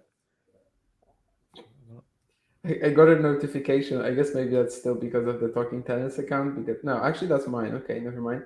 But basically, it's from Sky Sports Tennis, and apparently they're saying, "What a third set so far." I trying to hype this up, whereas it's been a little better than the first two, but it's been better than the first two. I was just going to say that. But my memories of it need to stay strong. We'll need a Taylor Fritz to win it. Even if in a year from now I might not remember it that much. I just mean in 2 hours from now. Yeah. Sinner is such a brazen server. Wow. Because if he wins this like set and then Sinner still wins it in 4, we'll still mention it in our post-match comments, like, oh, he gave us hope that we might get a classic or something, but that was super out. How are we doing, guys? Hello. Hey, Jack. How are we? Sort of down a bit, but yeah. That's good. Yeah. I mean, we expected that, right? So, like, we cannot be disappointed if this is exactly what we expected. I think you can still be disappointed. Yeah. I'm not. I'm disappointed I still chose to watch it, though. But it's also disappointing that Taylor gave us that hope, right, by serving for the set as well. That's even more disappointing. Yeah, so Taylor was serving for that set, wasn't he? Yeah. I already forgot about that. Oh, there's the volley again, John. Can you see it? Yeah, I'm seeing it. It was a difficult one. He just slid to chase down a drop shot. He then tries to get himself back in position as much as he possibly can. Jannik whacks at the ball at probably over 100 miles an hour. He reacts, doesn't hit the ball cleanly, and it goes into the net. Yeah, easy done. What do you think, Jack? Do you think he should have made that volley? To be fair, yeah, I do think he should have made it. But that's for a Grand Slam final, yeah. I think so too. Was makeable. Taylor seemed pretty annoyed at himself for missing it, so yeah, I think he should have made it. Yeah. So yeah, sorry I'm late, obviously, but not much control over that. So I'm here at least, and I feel like I've entered at a fairly decent time. This is, Yeah, never. Be watching the match basically, because if Jannik goes on and wins this from now, it'll be the crucial stage. Or if Taylor goes on and takes this set, it'll breathe some life into an otherwise tough day for the office. Take the office for him. I see Nurlands coming out with the disses already. Jack Grealish greater than Jack Edward. Yeah. Yeah. Football, yeah, I would say yes, definitely. Maybe not at tennis, although I think Grealish and Brody have a sort of a bromance going on. But that doesn't necessarily mean that Grealish can play tennis at all. But I know they've got a bromance.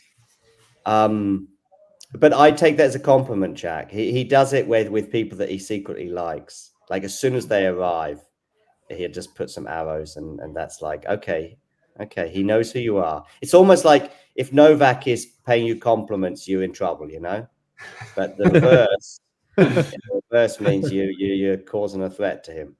Jack Grealish is a rat. Oh, because Keane is from Ireland, so therefore he doesn't like. Oh, okay. Jack Grealish and Declan Rice both called snakes yesterday, mate. Yeah, they both scored, didn't they? I don't even know what was the score in the end. 2-0, I think. I didn't watch it. But... Yeah, I was like, okay. I almost feel like the Scotland-Portugal score is more interesting than the Sinner Fritz score. Is it Did still Scotland 1-0? do something against Portugal? Did they? They were brewing something. It's now 1-1. I'm pretty sure, Jamie. So okay. yeah. Oh yeah, live they're 1-1 playing. Yeah. Oh, McTominay after 7 minutes. Yeah. Well, they're 2 points from the match here, Sinner.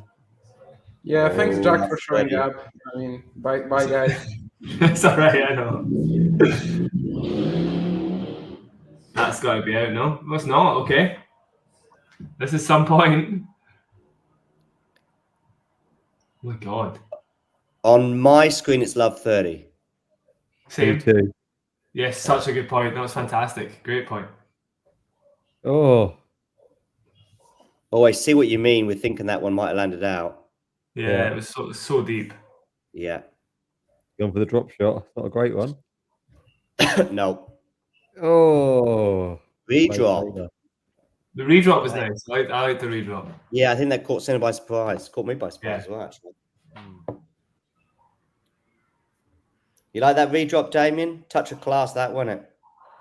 It was okay. I think Jannik could have been a bit further in the court to catch it. I mean, honestly, in my mind, it's already overshadowed by the next point, which is also not going to be like leaving you for a while. You're going to remember that for the rest of your life. Maybe not, but for the rest of your evening, that's for sure.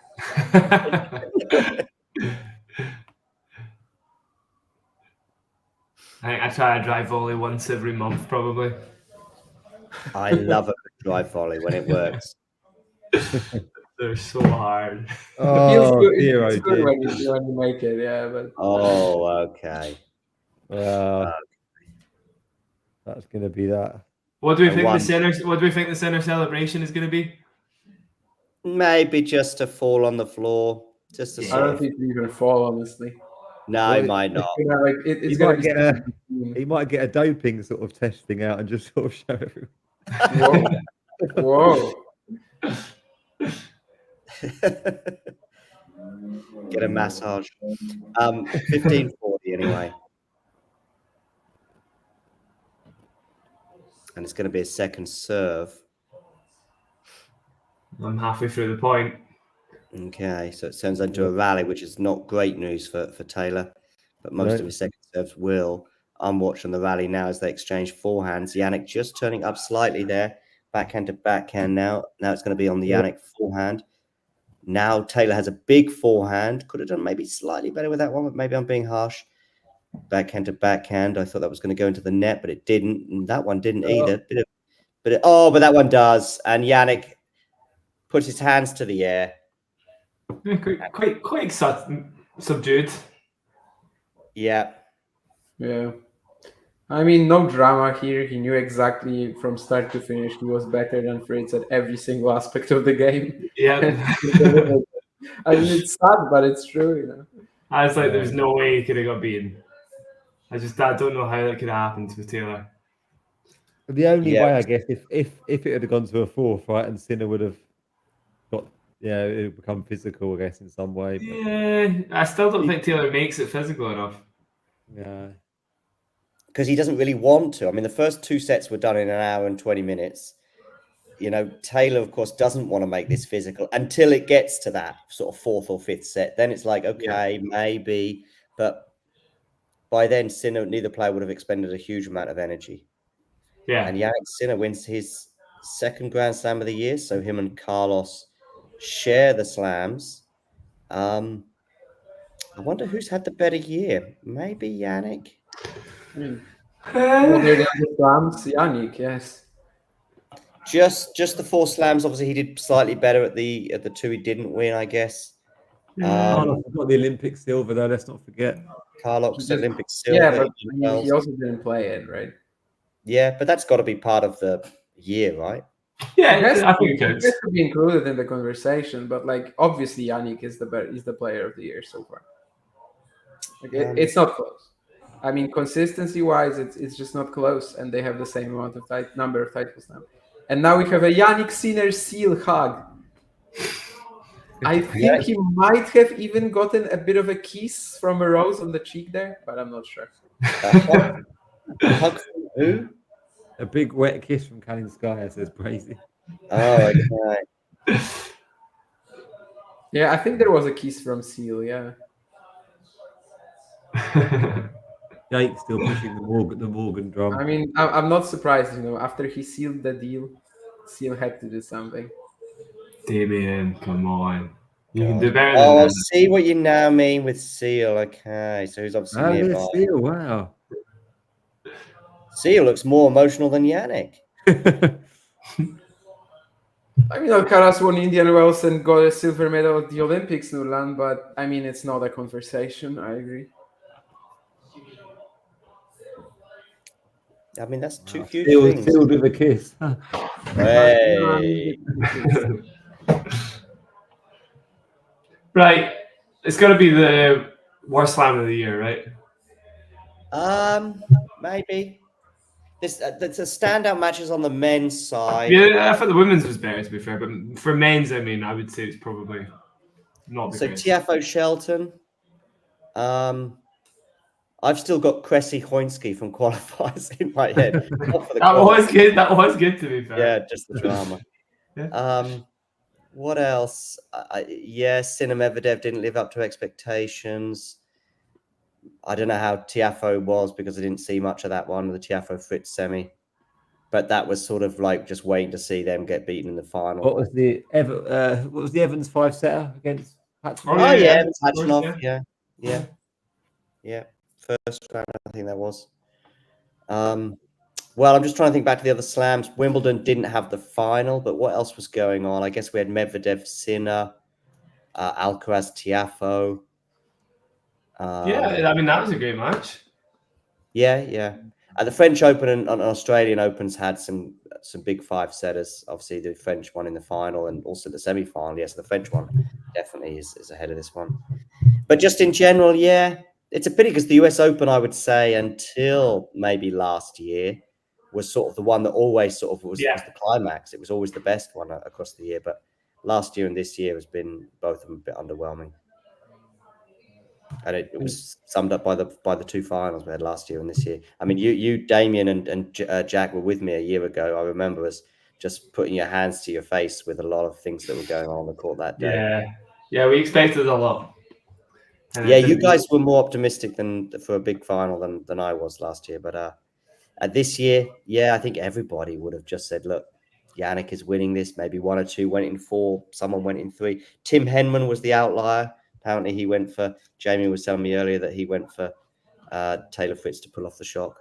I mean, they needed someone to do it. Probably they just took some matches, and his was the Yeah, shortest. and who's going to draw the short straw? Whatever. Okay, yeah. Tim, it's your turn. It's your turn to go. Because you can't have 10 pundits all going the same way. Yeah, they needed some analysts to go for Fritz, and they just decided it was Hedman. Like, I actually think that might have happened. Merlan's asking if Prime Federer can beat this Sinner on hardcores.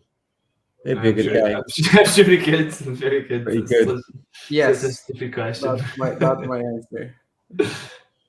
Right. Yeah, I mean, did Jannik Sinner play particularly impressively this event? I mean, he dropped one set in the process as well. It's about that's quite impressive, though. It's almost like what Alcaraz did when he won the French, right? Not being at your best and winning the slam. Like, I mean, they can play at 85% now and still win, and it's impressive.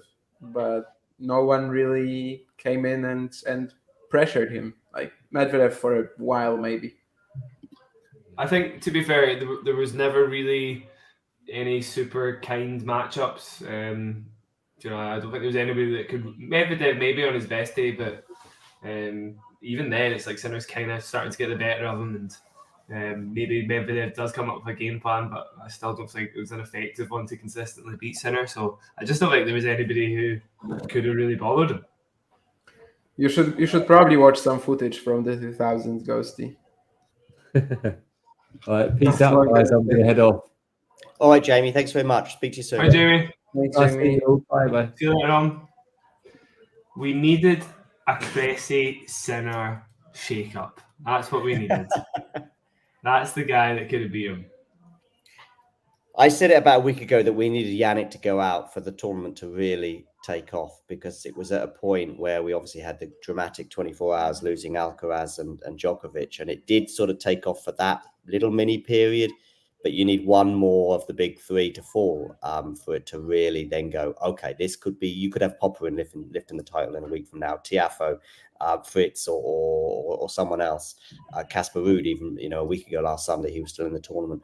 So, but that you just needed one more to fall for us to really be gripped by it. Now, we might not have had the most, you know, we might have had a team Zverev type final, but it was gripping, even if it was a little low on quality, that final. So, but unfortunately, the longer Jannik stayed in it, the more of a procession it felt like it was going to become.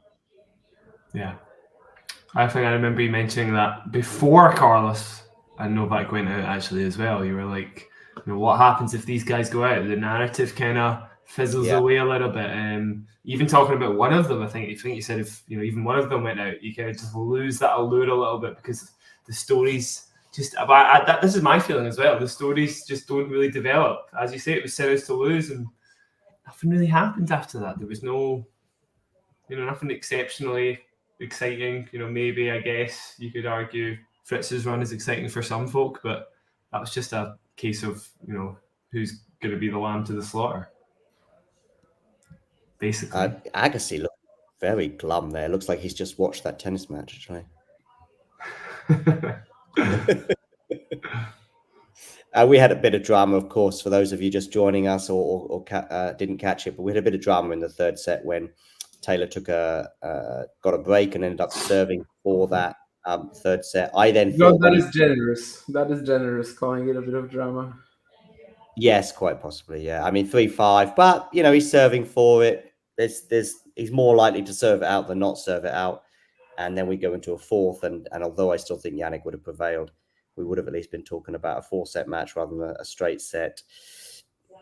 Fairly processional. I mean, there was sort of two moments as well. I think they were 4-all, I think, were they, or maybe even 4-5, 4-5 in the second. Yeah, Taylor Fritz serving on serve. Yeah. So there was sort of moments, but the inevitability. He broke in the first game of the match as well. Jannik Sinner. So yeah, it was going to be a long, albeit short night, if that sort of makes sense for Taylor, and that's how it panned out. I don't really know in terms of the match what else to say, because it was exactly kind of as we feared. Yeah. What does this mean, Jack, for Taylor going forward? I mean, are we going to be looking at a guy who's going to just be remembered as being someone who had that great run in the US, you know, at the midpoint of his career, or maybe sort of mid to sort of third point of his career, and someone who maybe picks up a few 1000s, but probably won't ever win a slam.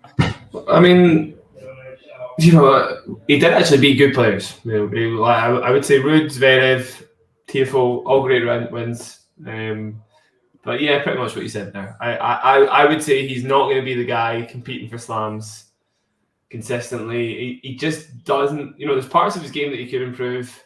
I'm sure he's been trying to work on them. I just don't think the aspects of his game that are weak, it's not natural for him to fix them.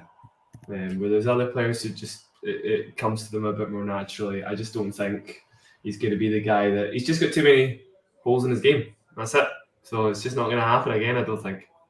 Yeah. Now watch also footage of young Nadal, Ghosty, because what you're writing is very bold. The other thing as well is I'm just thinking of Berrettini here, not in terms of how they play the game exactly, but someone who would actually reach slam finals on a fairly regular basis, or I think he got to one slam final, but regularly get to quarterfinals and semi-finals, if you like. And that sort of feels a bit Taylor-esque, and also someone who has weaknesses in his game and just probably never going to be able to get over them, and somebody such as a Novak or maybe a Rafa as well, in fact, definitely a Rafa, can expose. Yeah, he's looking pretty glum right now, but it's not like it's one of those sort of old age questions. Would you rather, get beaten like this or have a few chances that slip away? Well, probably rather get beaten like this. I mean, imagine he was serving for the match and still lost. No, because if you're beaten like this, you're never gonna be as good as that guy. You literally look at Sinner after a match like this, and I think Taylor already knew that beforehand. I don't think he's a particularly confident guy actually, in terms of his ability to stick up to the best, and I guess that's also a problem. But I don't know. I mean, literally, there's not a single thing he does better than Sinner, and they play a reasonably similar style, which just makes this almost unwinnable for him. He's just far worse as a mover, far worse as a ball striker. He's not as dynamic. He's not as explosive. He's got no ability to improvise whatsoever. He literally cannot, just come out and mix things up, do something different. He's just going to play like he did in the semi. And in the semi, it was enough to kind of be steady, wait out Tiafoe. He couldn't wait out Jannik. I don't know. I mean, after this match, I think Taylor is just going to leave it thinking, I'm never beating this guy. Of course, I can beat him. He might beat him in a random match somewhere. But give him a final, give him the best of 5 format. He's never beating this guy. Yeah. And then Jannik Sinner, I think there is a discussion to be had who's had the better year, but we'll probably have that some other time between him and Carlos. And of course, that may well be rubber stamped either way in the coming weeks, particularly with the ATP finals, where Jannik would probably fancy his chances a lot more than Carlos, bearing in mind their abilities on indoor hard. I don't really know as well what else there is to say about Jannik, Jack, really, especially in terms of this 12 months that Gil Gross highlighted from post-puke Jannik until now, which will be about 10.5 months ago. His hardcourt prowess is unquestionable.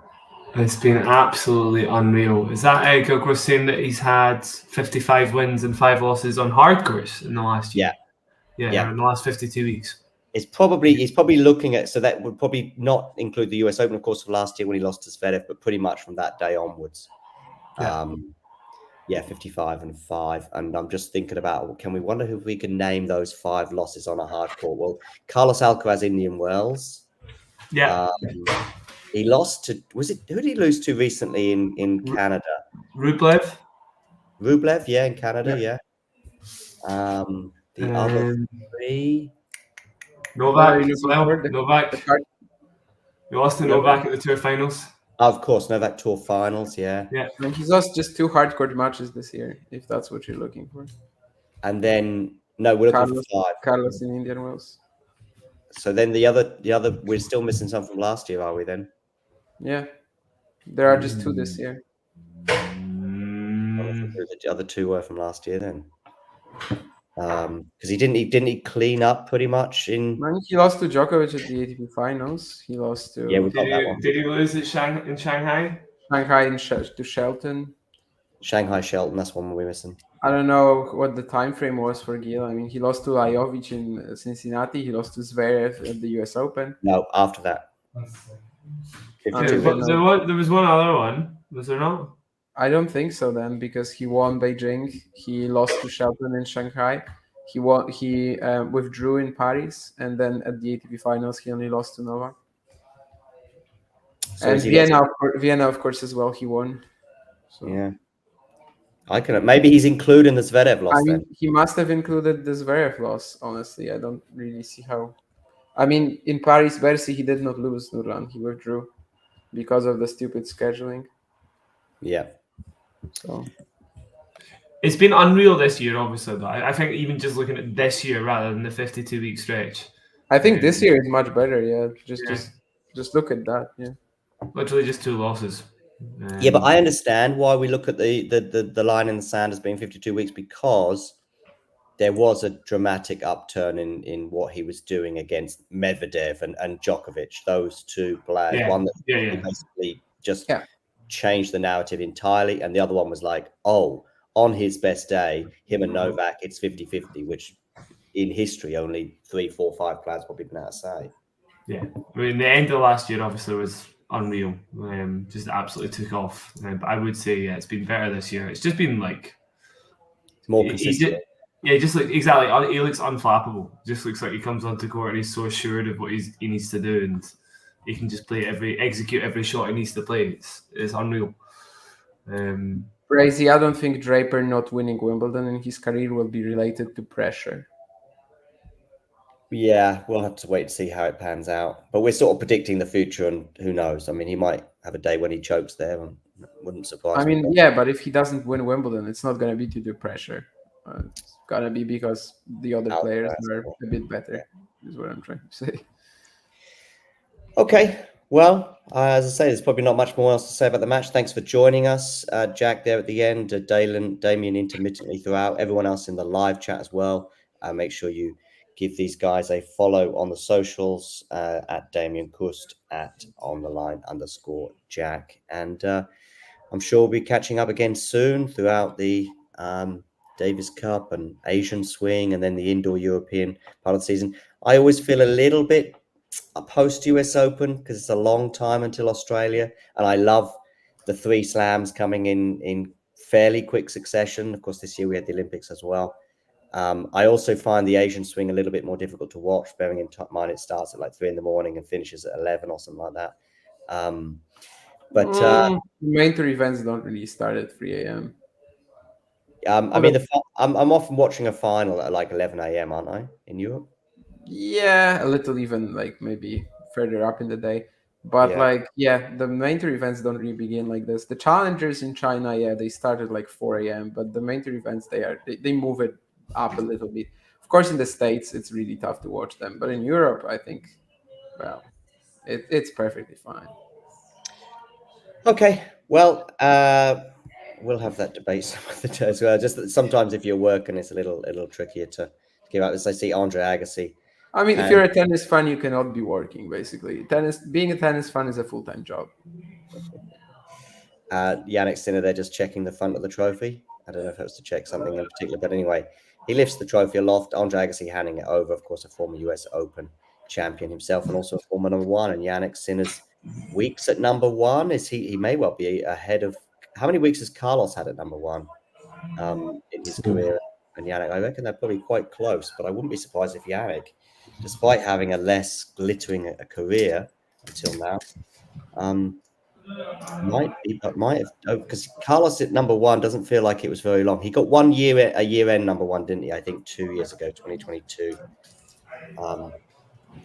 So he might be ahead of him. Alcaraz is ahead. Yeah, Alcaraz is ahead. Oh, is it still quite comfortable? Is it? Yeah, 36 weeks to 13 weeks. Oh, okay. So it's quite a big gap there, a bit bigger than I thought. All right. Anyway, as I said, that brings us to a close. And thanks for joining us, and we'll speak to you soon. If you enjoyed this video, make sure you hit that like button. Don't forget to subscribe and click that notification bell so you don't miss out on all things tennis.